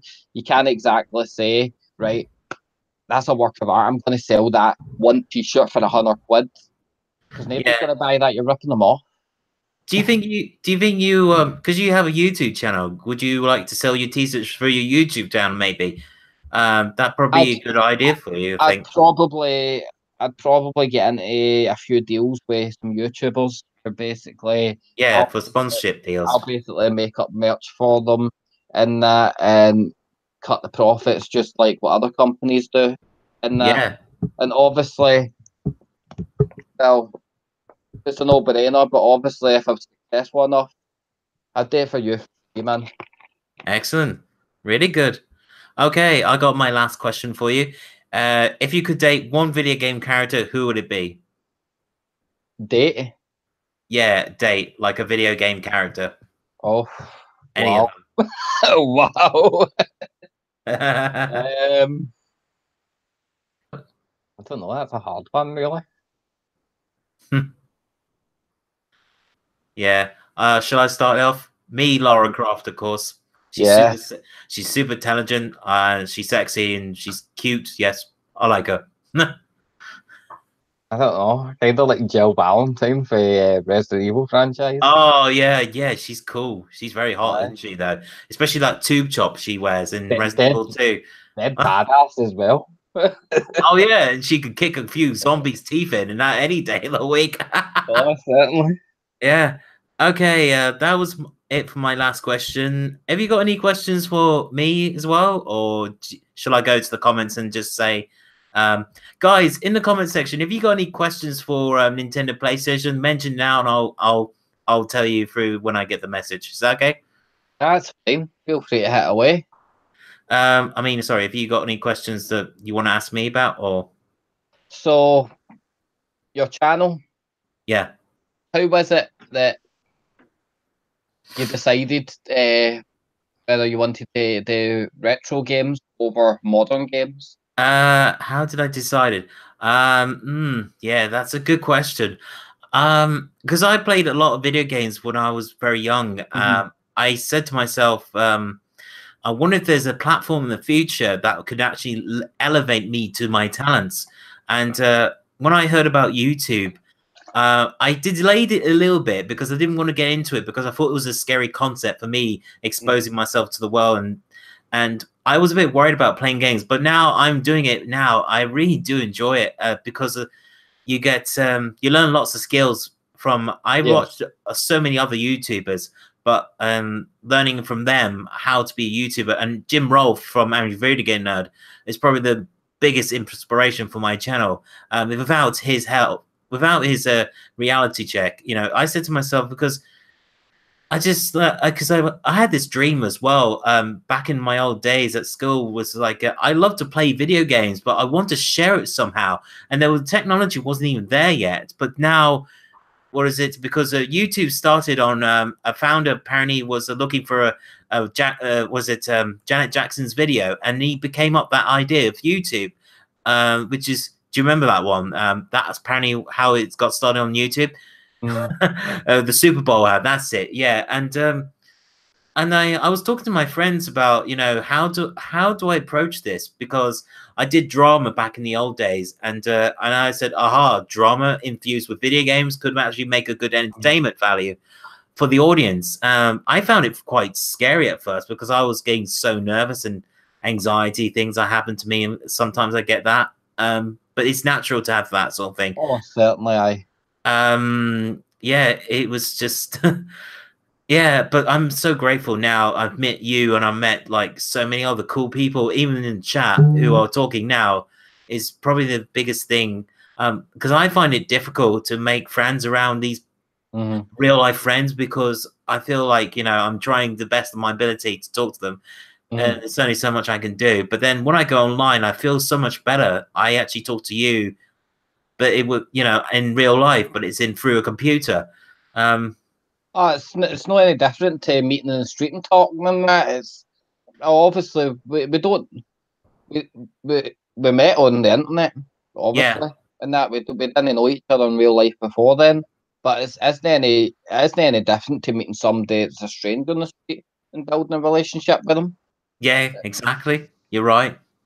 We may not be face to face physically in that, but we're face to face when it comes to, well, being in front of our monitors. Exactly. Of Yeah. the video.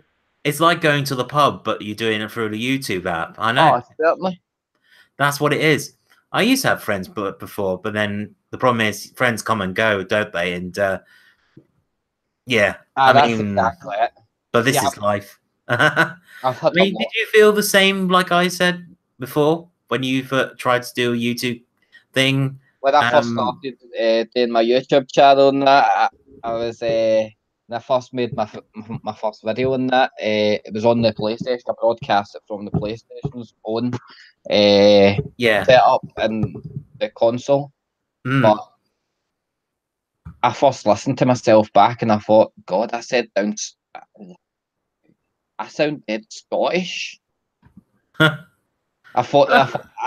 just thought it was pure weird listening to me back, because what I was listening to on the actual video, Yeah. I don't hear it when I'm talking. Yeah. I remember That.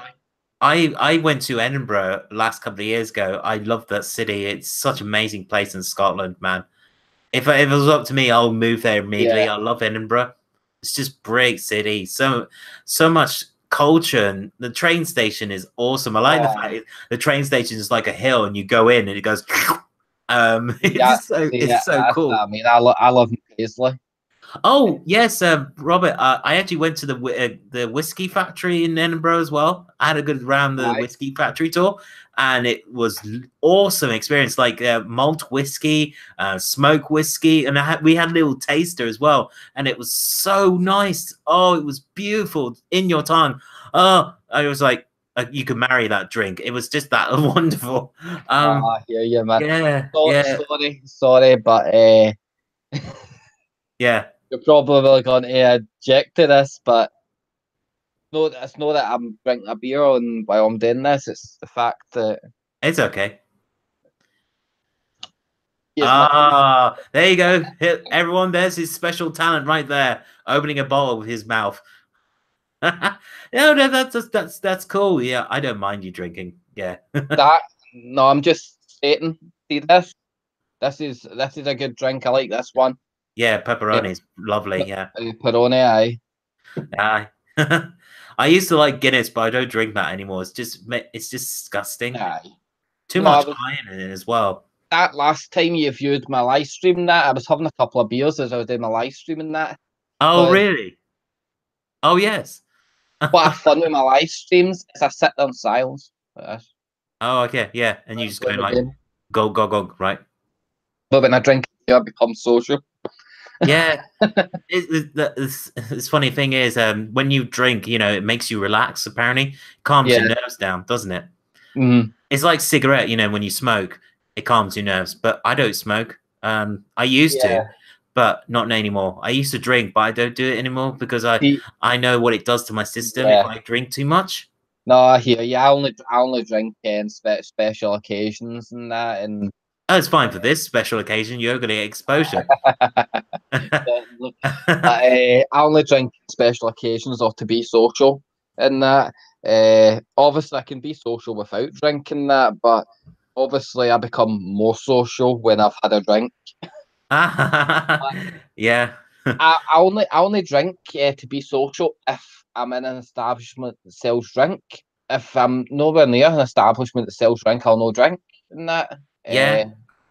If there's drink there, I'll have a wee photo every once in a while. That's just how I do it.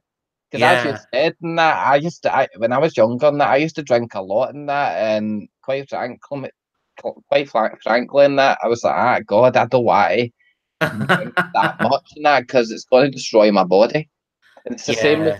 the same with cigarettes. I've let myself down. I'm back on the cigarettes because my grandpa passed away. Do you know Uh, what I found out? An but interesting statistic. Sorry, I found an interesting fact about what alcohol is worse than drugs. Apparently, that's what I've been told. wouldn't surprise me. Because Wouldn't surprise if you me. have depression, you drink, and if you're suicidal, you drink. But you know, But the thing is, I used to smoke. I used to smoke marijuana. Uh, I was going to say grass, but I don't know if anybody anywhere else in the world would get that saying. But they probably yeah, think I'd be going out into my garden to cut the grass and smoke it. yeah, But basically, I used to smoke that stuff. I came off at the same time as I supposedly came off fags because I'm back on them now after 2 years I've been after them. Well, 3 years. Well, 2 years, because I've been on this for 3 years, the e-cigarette. Fantastic device. I've cut myself down to a 3 milligram level. But anyway, nice. apart from that, basically, what was I saying again? Hmm. I was basically smoking the grass, as you know, and quite frankly, my opinion was when somebody drinks, a lot of the time they become violent, and that me, I don't, and that Yeah, frankly enough, I get that off my mum's side that I don't become violent. I become emotional sometimes if somebody steps my toes the wrong way. Not a bad yeah. thing to have a wee bit of sensitive side in that, to be honest. Hmm. Uh, Yeah. it's only human after all. Anybody that says they don't have a sensitive side, they're lying to you. Everybody does. But Yeah. anyway, my argument was most times the people that drink in that, a lot of the times where violence ensues, it's because somebody's drunk. Hmm. A lot of the times people smoke some of that stuff. Just Yeah. just want to lounge about and game and talk with their buds. So it kind of the good thing is you're doing a YouTube channel because you're passionate about it. It's what you like to do, isn't it? To Yeah. get away from that sort of thing, isn't it? Like the bad stuff. Well, I, it's not really technically bad, but I know. Do you know where I'm coming from? I know what you're saying. I like to be on YouTube because a lot of waving. I love it. Sorry, I'm waving to my subscribers. Peace T is saying, "Yo, bro," Oh, and that's I'll say, "Yo, fantastic. bro, back." How you doing, Fantastic. mate? Yeah, No, but I came onto YouTube because I watched other YouTubers and thought, well, I enjoy watching other YouTubers and that. So other yeah, people would probably enjoy watching me playing games and that. And I yeah, would I would enjoy the interaction. I would enjoy the basically giving people my 10 cents about games, what I like about certain games, and basically if there's a certain game that people would be interested in that's just come out and that to yeah. basically review games and so on and so forth. You know what I mean? Everything that you're doing right now in your channel, I want to get there eventually at some point in that. I've already started the live streams, but Yeah. reviews and all that, I'd love to do them as well. Is that the kind of thing you want to do for your channel? Make reviews of games and stuff and talk about, you know, like gaming problems in the world and stuff like that for your channel? Because I think I can see you doing that.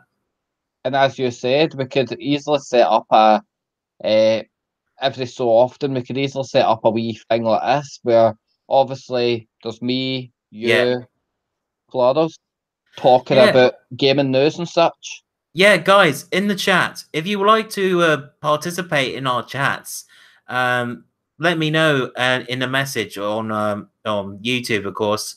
Anytime, we could. It would be nice to like say we could have like what 3 or 4 people in the chat, and including us two. That'd be really cool because then we could talk about like how Spawnwave does his Spawncast, and you know, and RGA5 is in that. He's always in that talking about it. Oh, the one thing I want to say about the RGD5, he did this really funny response that made me laugh was, you know, with the wrestling game on the Nintendo Switch. It was done by a squirrel. They were made by squirrels, and it's such a garbage game. Everyone got a huge kick out of laughter, and we should create that sort of similar thing, like video game humor or video game puns, if you will. I mean, I like this. I like this one I came up with. I saw this guy the other day and I said "Halo" to him. Get it? Halo to him. Yeah. The thing is, the way you're conducting this, this is a bit similar to the way Spawnwave Media does it in Spawncast. Where it basically asks other people questions, other people basically give in their 10 cents about certain questions and that, about certain news and everything. And for somebody's talking in the comment section, he'll basically state what the person's saying. The participants in the chat and everything. What I have noticed is when I'm talking, it comes up full screen. Oh, does it? On your TV, does it? On my PlayStation. Is it coming up different for you? It's coming up the same. Yeah, on my smartphone, it's doing it full screen. Yeah. But basically the way it happens in Spawncast, see the way we can see it.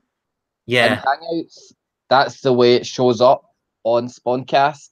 And whenever somebody talks, small screen goes to basically enlarge their screen. Yes, that's right. I don't know how that works, and that it's our first time using the software. You know what I mean? Me and you. Yeah, I got good news for you, dude. We had 7 watchers so far. That's really been the best stream. Yeah, it's really been positive. Not bad. Still got 6. That's good. Oh, it's fantastic, Yeah. Would you do this on your channel, like Google Hangouts, if you wanted to? I would, And then you could send me an invite and I can come into your chat. Because that way, that'd be good. Because then your video will be on your channel too, as well, isn't it?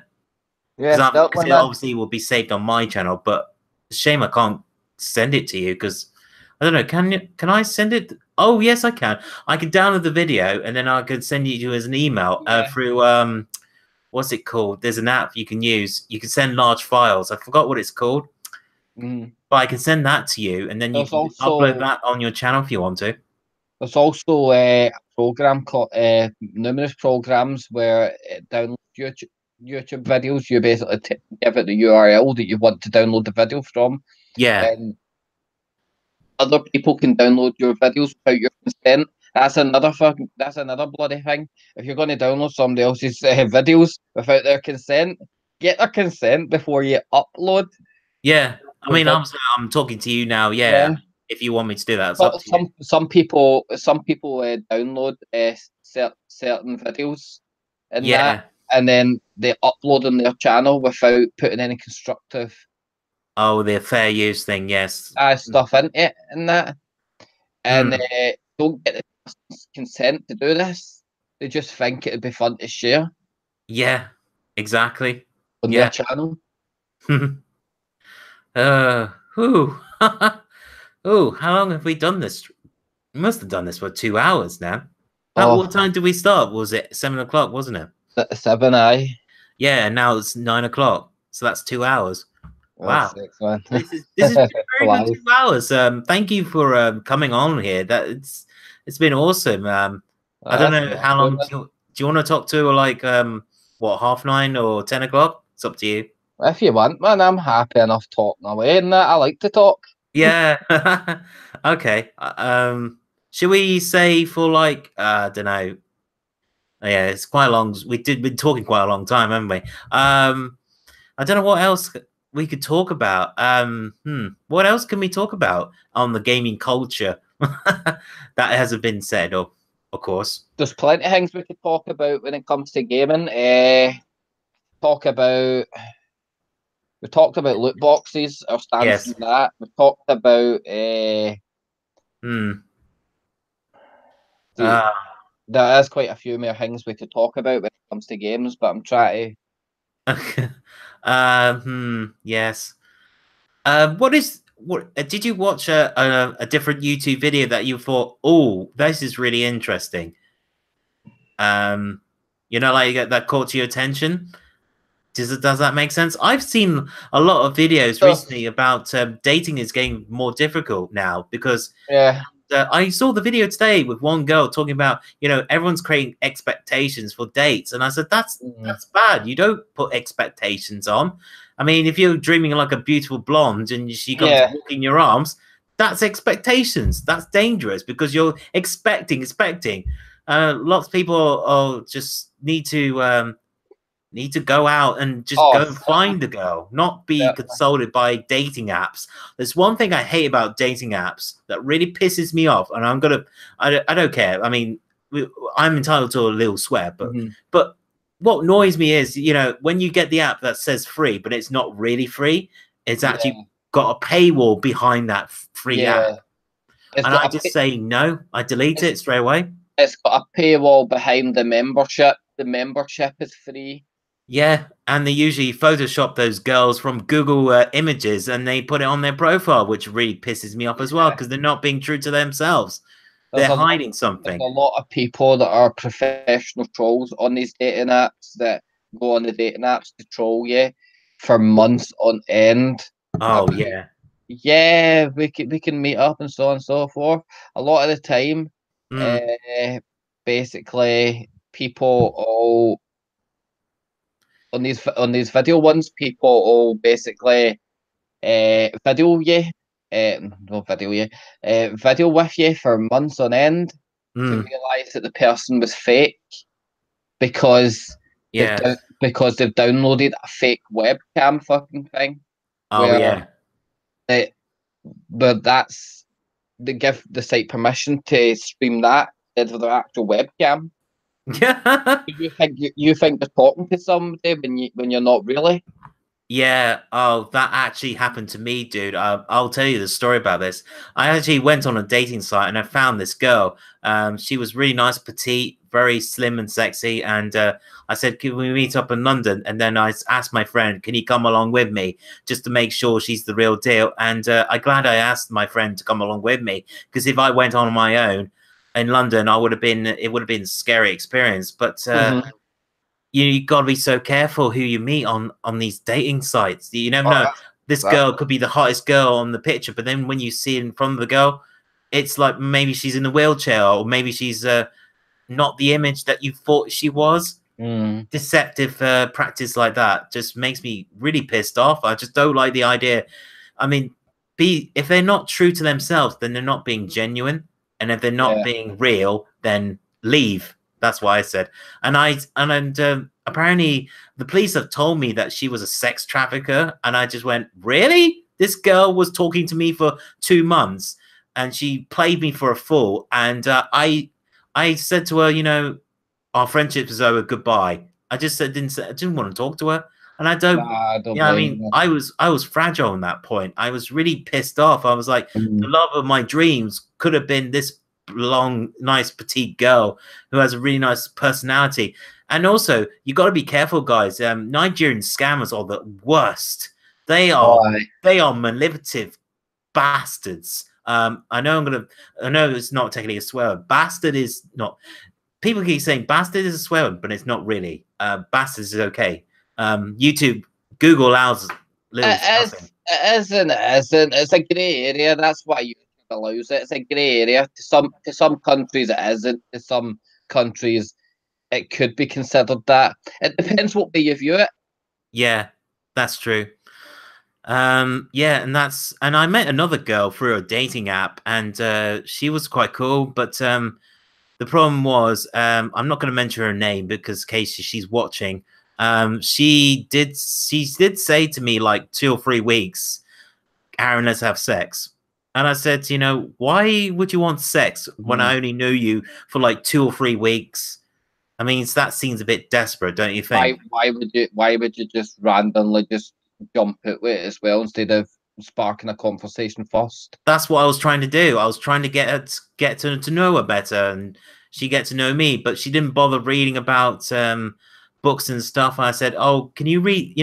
What do you think about this movie character?" And she just tried to avoid my question, and her brain was on sex, sex, sex, sex. This is the problem with our day and age. There's more to life than that. I know. More companionship and love, isn't it? More to relationships than that as well. A relationship. Thank you. A relationship isn't built up on just that alone. I know. Exactly. You're spoken like what you say, and it's true. All relations are about. Why are relations about sex? That's a fun experience, but it can be an unfun experience if it's pushed on you.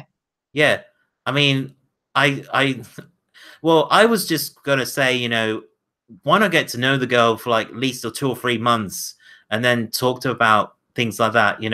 What would you like to do? What's your career? I mean, what's your goal? Would you like to have kids? Then yes, think about sex that way. But the problem is, people just think about sex for getting pleasure or revenge. Is a big no-no for me. I hate that. Yeah. Because they're using your body for the wrong way, and it's not love. That's just being I don't know what the word is, but I find it's a little bit controversial, and I don't want to talk about it, but a lot of people do talk about it. Do you know what I mean? Yeah. Well, there was a YouTuber that posted a video a while back, and that. Yeah. What was that policy said?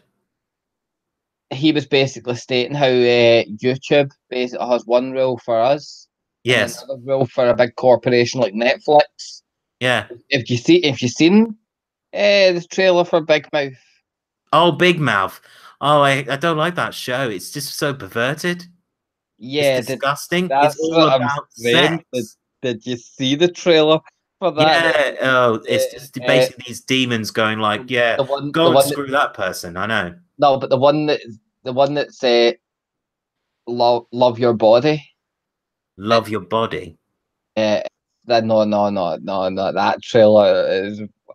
If you thought the show. Oh, is that the one with the girl that goes like this and she just goes like with a jacket, and then boys are instantly attracted to her mountains of joy, basically. Yeah, and then she's trying to get her kids to do the same thing.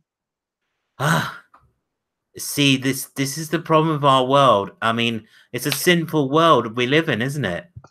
Yeah. Everyone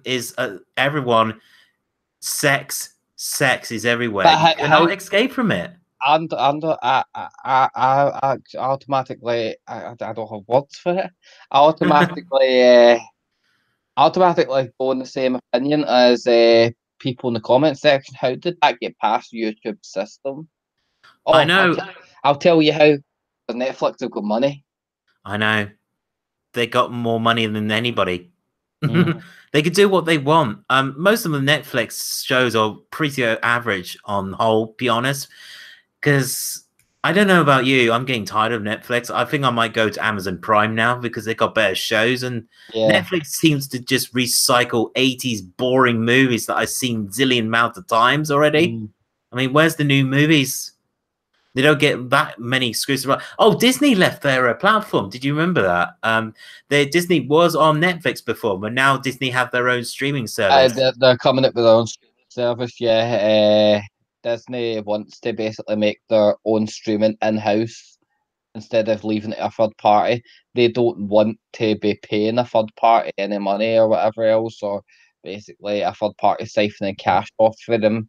They want to basically make it in-house, so they're getting 100% profit, which is quite Exactly. right. Which is quite right. If I had an intellectual property, or I had a whole host of intellectual properties that I was streaming to Yeah. this platform, and Mm. I was looking at the bottom line and thinking, well, I could cut costs here, and I could invest money in this, and Mm. make 100%. Oh, that sounds good to me. 100% profit. Yeah, I would Yeah. want to make 100% profit on a character that maybe I didn't think up myself, but maybe an employee thought it up in company time. Mm. Because if an employee thinks up something in your company time, you own it by law because they thought it up in your time. Yeah, that's so true. That's the way business works. If your employee thinks it up in your time, you own Mm. it. Yeah, sadly, with my workplace, I'm not allowed to talk about what I do at work, you see, because I got I hear policy I that. have to follow too. And I got to respect the company, haven't I? I mean, I can't, Ah, certain. but it's good though. It teaches me to not go about other people because that's quite dangerous. Social media is probably the most I can dangerous platform on the face of the earth. And I'll tell you why. Because if you talk bad about your boss, you get sacked. If you go and talk about, like what I someone can did to you and stuff like that, it can get you into a lot of trouble if you're not I careful. can understand from a company standpoint. You have a bad experience at their company. You said bad experience at their company. Their Twitter blows up with people, your fans basically saying "Grr," Yeah. because they think they're defending you when really they're just making it worse for you. Yes. And it's not just work related in general Yeah. when it comes to the whole work thing. It comes to YouTuber versus YouTuber conflict. That Yes. happens in a result of fans thinking that they'll be the white heroes for their for the content creators they like. And Oh, yeah. Like we don't need our we don't need heroes jumping to defend us. yeah. It's true. But you know what I hate about big YouTubers? They lie to their fans. I mean, this is the 110% truth that's coming out of my mouth and yours as well now. Can we agree on that? Because Oh, certainly. the problem is with these big YouTubers, they love do you know what pisses me off about YouTube? Drama channels. Why do we still have drama channels talking about another dude and another dude and another dude? And it's like back and forth. It's like Yeah. EastEnders on crack. That's what it is. People just go like, "Oh, I love drama. I must watch it." I mean, why do people still I watch can't, drama? a YouTuber said, but I can't remember who. There I go again. I can't remember who. But anyway, YouTuber once said, "Drama is not content." Hmm. Who said that? I can't remember who. I'd need to go way back and go across fucking multiple hundreds of videos that I've watched. I watch videos just like that. Yeah, like that. Mm. But a YouTuber once said, "Drama is not content. Yeah, yeah, I know. Like Drama is Keems, just drama." I hate Keemstar. I don't like Uh, him. I don't know about you. Keemstar, apparently his channel got banned, but then he came back with a new name, and I went, really? Why is he still around? He's just irrelevant. I don't like him. Nobody likes him. The fact he just he yeah, does this thing. What is it? He talks about other people and he says, "You did this, you did that." I just get sick and tired of it. That the reason I like YouTube is gaming. That's why I go into YouTube for, is that to watch people play games, mm, talk about gaming history, talk about their favorite pastimes. And in like, when I was 8 years old, I remember picking up a Zelda or something like that. That I love because they're telling a story about their mm, pastime. But when the people watch drama channels, I get bored. I just switch off and just go like, it's been done to death, you know? yeah. See, when it comes to Keemstar, when it comes to people like Keemstar that go banned and then they're back, I think they get banned, then they start a new channel, come back. But I think the reason that is from a web developer standpoint, because I dabble in a wee bit of web design. From a web developer standpoint, I think what YouTube does is they probably block the IP address of the individual. They probably block the email address of the individual. Yes. But the thing is, what they should be doing, because there's such things as VPNs. If you join a VPN, you can get back onto the site, whether it's a blocked IP address or not. Yeah. If it's a blocked email account, all you need to do is create a new email account. That's that sorted. Yeah. What they need to do is implement voice recognition software into the YouTube algorithm. Like how people use their smartphones and they say search up for oh yeah, it's already implemented, isn't it, on YouTube? No, what they need to do is they need to set up face recognition ID system. They need to set it up where the bot that runs YouTube literally understands a person's face in that. And put this person on the bot's blacklist. So if their face shows up, like a face algorithm ID system. Is that what you're thinking? The bot knows, right, you shouldn't be on here. Bye bye. And the same goes.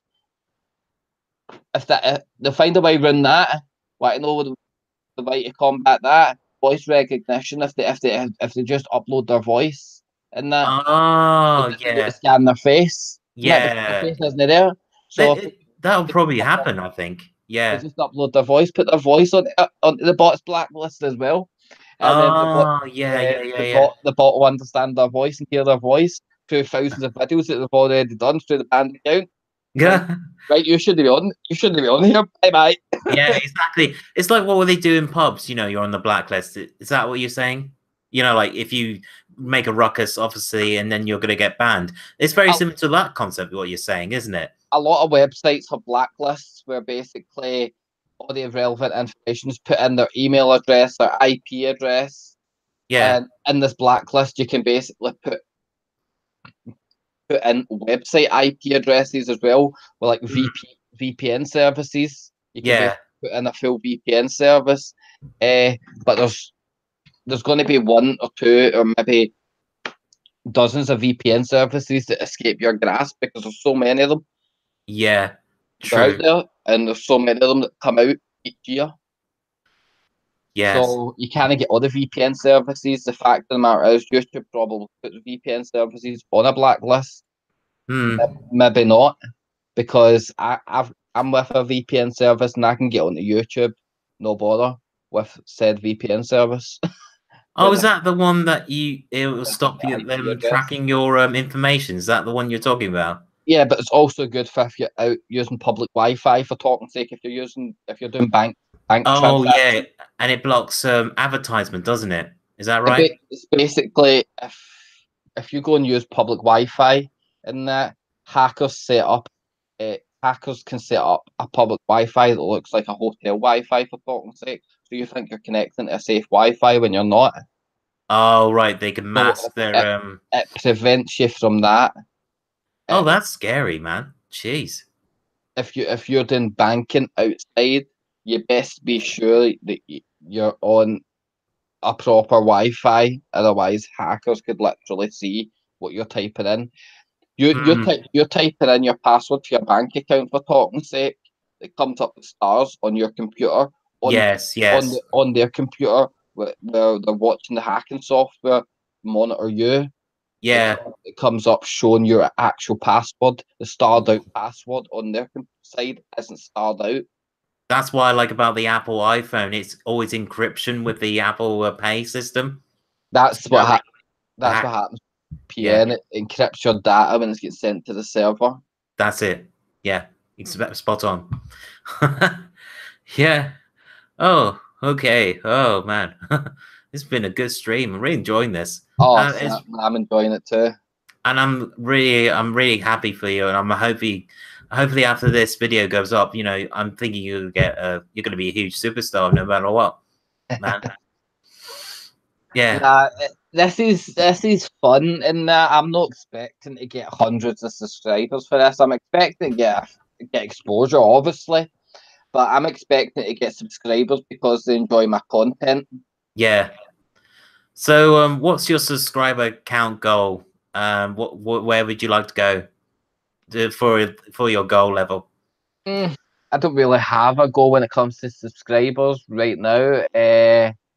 My goal mainly would be probably, if I did have a goal, probably I just want to go up right now. I don't Yeah.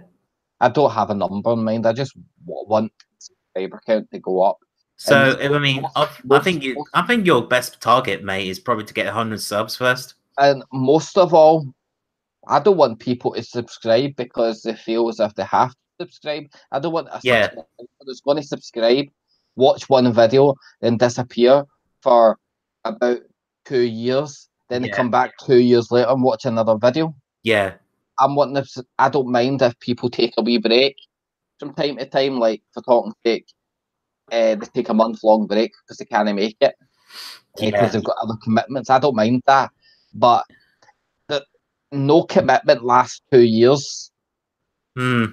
Exactly. Yeah. So And this is kind of thing I just want to enjoy my content. sorry. Yeah, this is the kind of thing I like to do. If any of you guys are new YouTubers who will really like to get the exposure, come and talk to me about it, and we'll do like a Google Handout thing, like an interview. I like the idea of doing spinal tactile style interviews, like rockumentaries, but I'm gonna call it YouTubementary. That's my new name. I just came up now. YouTubementary, like YouTube and then mentary. Eventually, me and Retrodude are going to get somewhere in that because we're showing ourselves. We're not putting up a false persona that was Exactly, it's real. that was something else. We don't we're not reading for a script like that. Exactly. I'm not going like reading a script. I'm just speaking from the truth, from the heart. Same thing for you. You're speaking from the heart as well. Certainly. That's a great thing because that's what people like about YouTube. They're not following lines. I don't I don't mind script work, but the thing is, you got to speak from the heart as well. It just makes it more genuine and more real and organic. Oh, As I was certainly. basically said in my old videos that I've uploaded about, if you want to be a successful content creator on YouTube, you have to be organic. If you're buying fake views, I hate when people buy fake views. Why bother? Right, here's something that's good. Talking points. If you need talking points in a video, make up some talking points. Yeah, But exactly. don't write a full fucking script. Yeah, People don't like when they see somebody's eyes dotting around the screen. yeah, like this. Blah blah blah blah blah blah blah, and you get lost in it. And it doesn't. Is the problem with me is I can't match the words when I do the video work. I find that difficult Aye, personally. that's the thing. If you feel as if you're going to forget about something, just write something down. That's Uh, why a I wee, write a wee, notes on a my wee, phone. a wee phrase that'll help you remember what the topic is that you're talking about in that. Uh, if you're going to forget something in the topic in that, write a phrase down Yeah, to the part where you may forget it, and yeah. it should hopefully bring it back. What you want a tangent about? Yeah. Oh, I will say one thing. I've finished Spider-Man now on the PS4 and done 100% now. Oh, nice one, man. Yeah, Yeah. I've only got like one episode left of Life is Strange or something, so Oh, uh, man. I'll probably do that tomorrow. Oh, do you know what we should do? We should definitely do a Smash Ultimate as well, live stream together, Oh, playing the definitely, game. man. That'd be Definitely, brilliant. That'd be epic. And that'll definitely bring in a lot of people. definitely. See, uh, we're gonna need to find a way to get it where it's a double live stream. No, a double live stream, yeah. but what I mean is a live stream where the actual game and double webcam at either Uh, side. yeah. I, I, Can that be done though? that can be done now. How would it work? I don't know. I've seen other YouTubers do it, but Maybe OBS would probably work with something. I don't know. I've seen Top Hat Game Man do a do the E3 collaboration with somebody that Oh, E3. you know, this two oh webcams. yeah, exactly. Top Hat Gaming got DDoS attacked. Sorry, swatted. Yeah, he got swatted apparently because he was doing some gameplay of live stream, and somebody swatted him. Apparently, first time in the UK because it was more common in America to be swatted. Doesn't surprise me. It's the first time in the bloody UK, man. I know. I mean, why would you swat a a YouTuber? I mean, people have these emotional problems. They get jealous and they just attack them. Why? In America, they live with guns. In America, the police walk about with guns, even in the street. Oh yeah, in the United Kingdom, and that only the SWAT have guns, and they don't walk exactly. about with them. Yeah. SWAT are sitting in a place until they're called. Exactly, and also it's now in law in America. If you do a SWAT attack, you go straight to jail. I don't know how it would work in the United Kingdom. It's never happened before. Yeah, I know. It's just, why do people still do it? I know, and I saw one guy, who was arguing another guy, like on Call of Duty, saying, "I'm going to SWAT you because you didn't win 35 cents," and I just went, "Oh, for goodness sake! Why do people take these games so seriously? Enjoy those games." We're laughing about it here in the United Kingdom because it's never happened before, but it's not a laughing matter. To anybody that's watching, if you SWAT, you're a scumbag. Because the simple fact remains is somebody died from a swatting, and the person that died wasn't even. It was the wrong person. They weren't even involved in the argument between two people in that, because it was a stranger that got it instead. I know. That's wrong.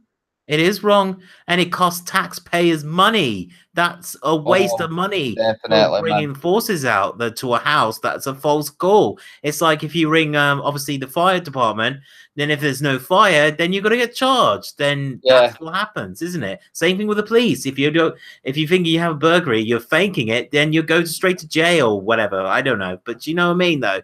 There are consequences to doing these things. Why do people still do it? Well, people don't realise. Well, they do. But the funny thing is, that when they're making these calls, do they not think to themselves, "Oh, the police can trace this. The police can trace that." Exactly. They can trace anything they want. The thing is, even if you're using somebody else's mobile that you've never, that you barely even see, and you're safe and closed in your house, doesn't mean the police will find you. Yeah. Just because you've used a public phone box, doesn't police will only find you? If I was to use a public phone box in the middle of Paisley and that, the police would be able to see who I am because of all the CCTV there is nowadays in town. Yeah. Didn't it used to be that way back in the early 90s, even the 2000s? There weren't as much there was barely any CCTV about the town. The only CCTV you see is in stores and such. Yeah. But after so much bad shit happened, they put CCTV everywhere, so nowhere safe for anybody.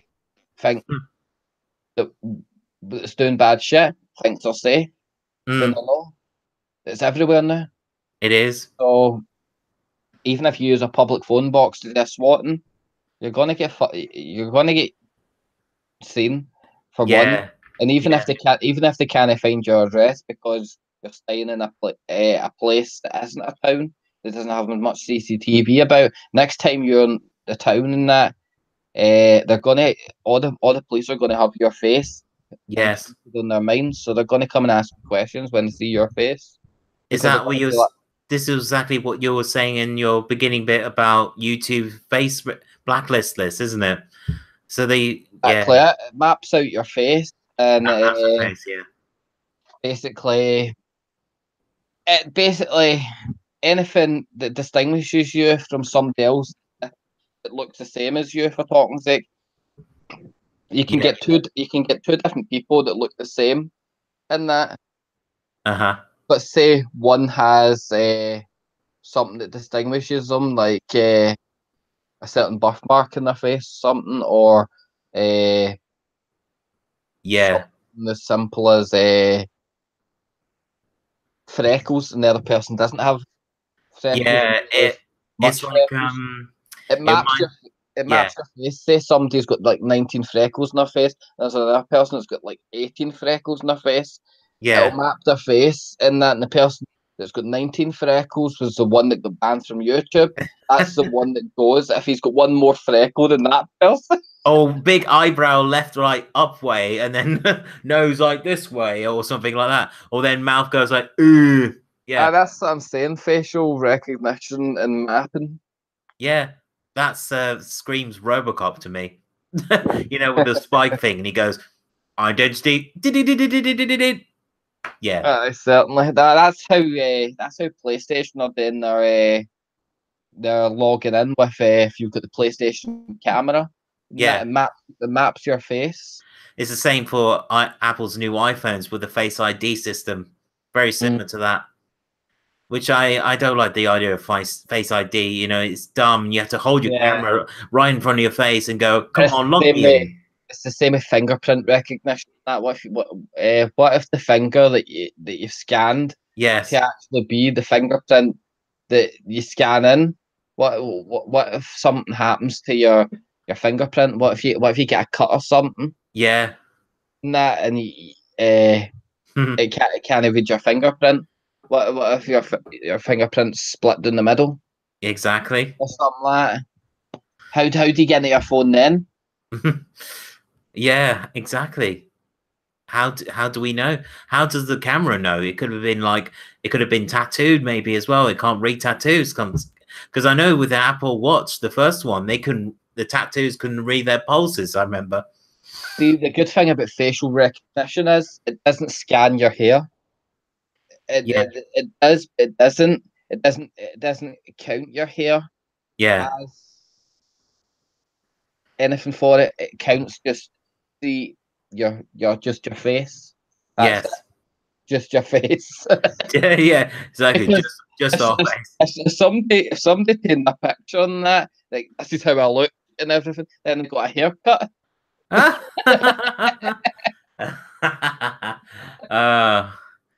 Right. Okay. Okay. Just checking the time now. It's so about nearly 20 to 10. We definitely had a good time.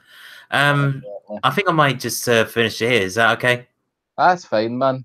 Yeah. Well, your audience has got to know me a bit better on that instead of just hearing a voice behind live. That's very good.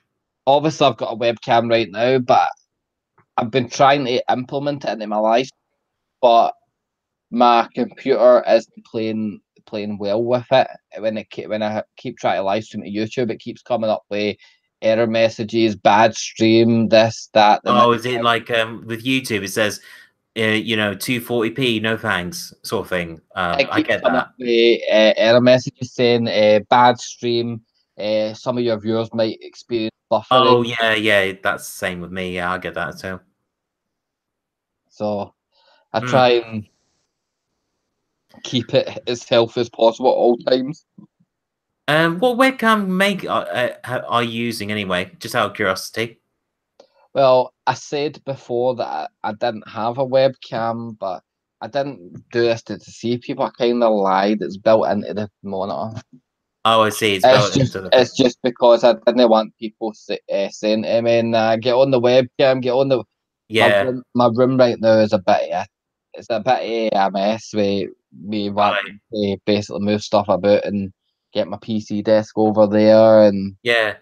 Have you ever thought about getting doing like a chroma key thing, with a green screen? So that's what I'm going to think about doing with my live streams. About maybe investing in a green screen, at some point.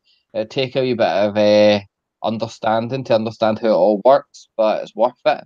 And as far as I can tell, man, it's worth it. Because that's how YouTubers manage to sit down here in the corner.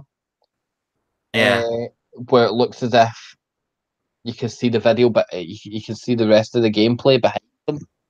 Yeah. Because it's implemented onto the green screen. They're sitting in front of the green screen to make the back transparent. Yeah.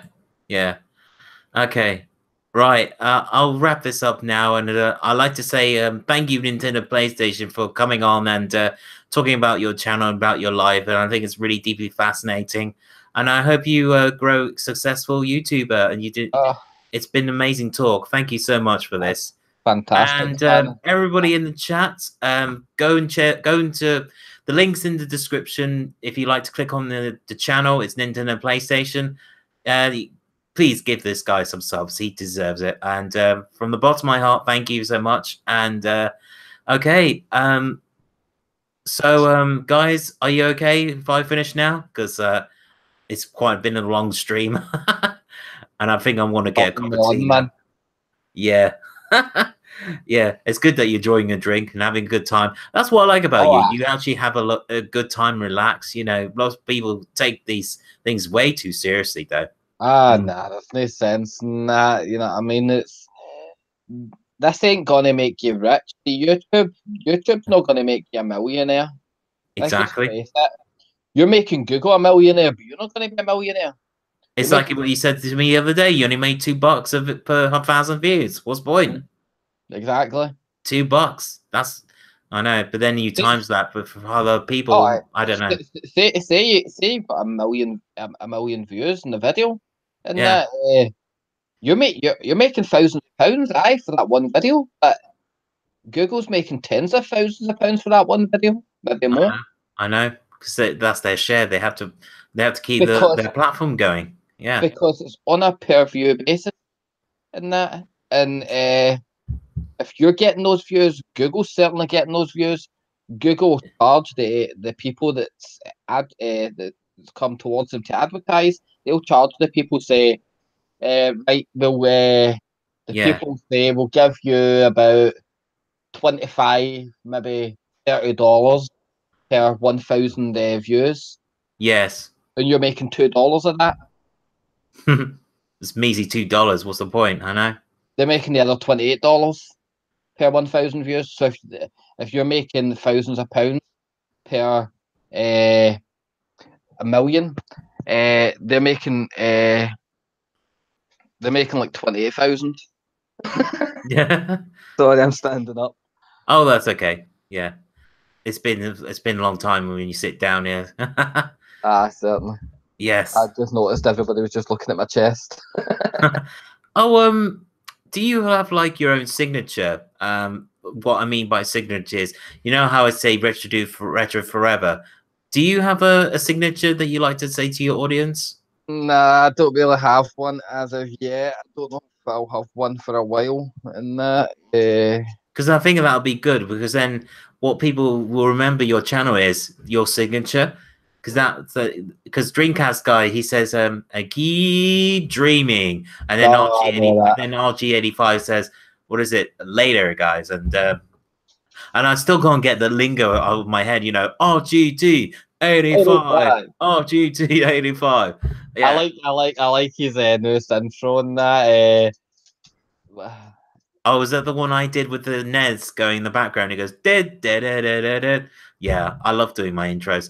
Have you ever thought about doing an intro for your channel as well?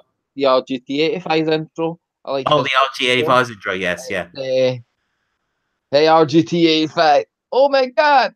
I think his name's Stevie Richards. It's Stevie Richards. And then it just, it's fantastic. Yeah. An intro, I don't know. I'm no good with things like that. Yeah.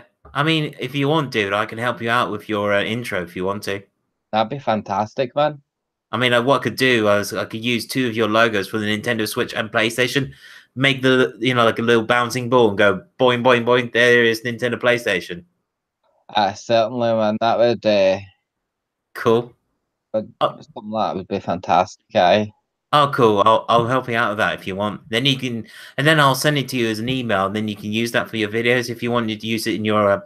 Do you have a video making software that you use as well? Forgot to ask you that as well. I don't as of yet. Right now, I've just got my Elgato software. So you just live stream now. You can also do video editing in Elgato, but it's only minimal what you can do in Elgato. Right, okay. What you can do with an actual video editing software. It's like simple things like cropping a video from one timestamp to another timestamp, and then deleting the rest. Oh, okay. So, how about have you tried Filmora yet?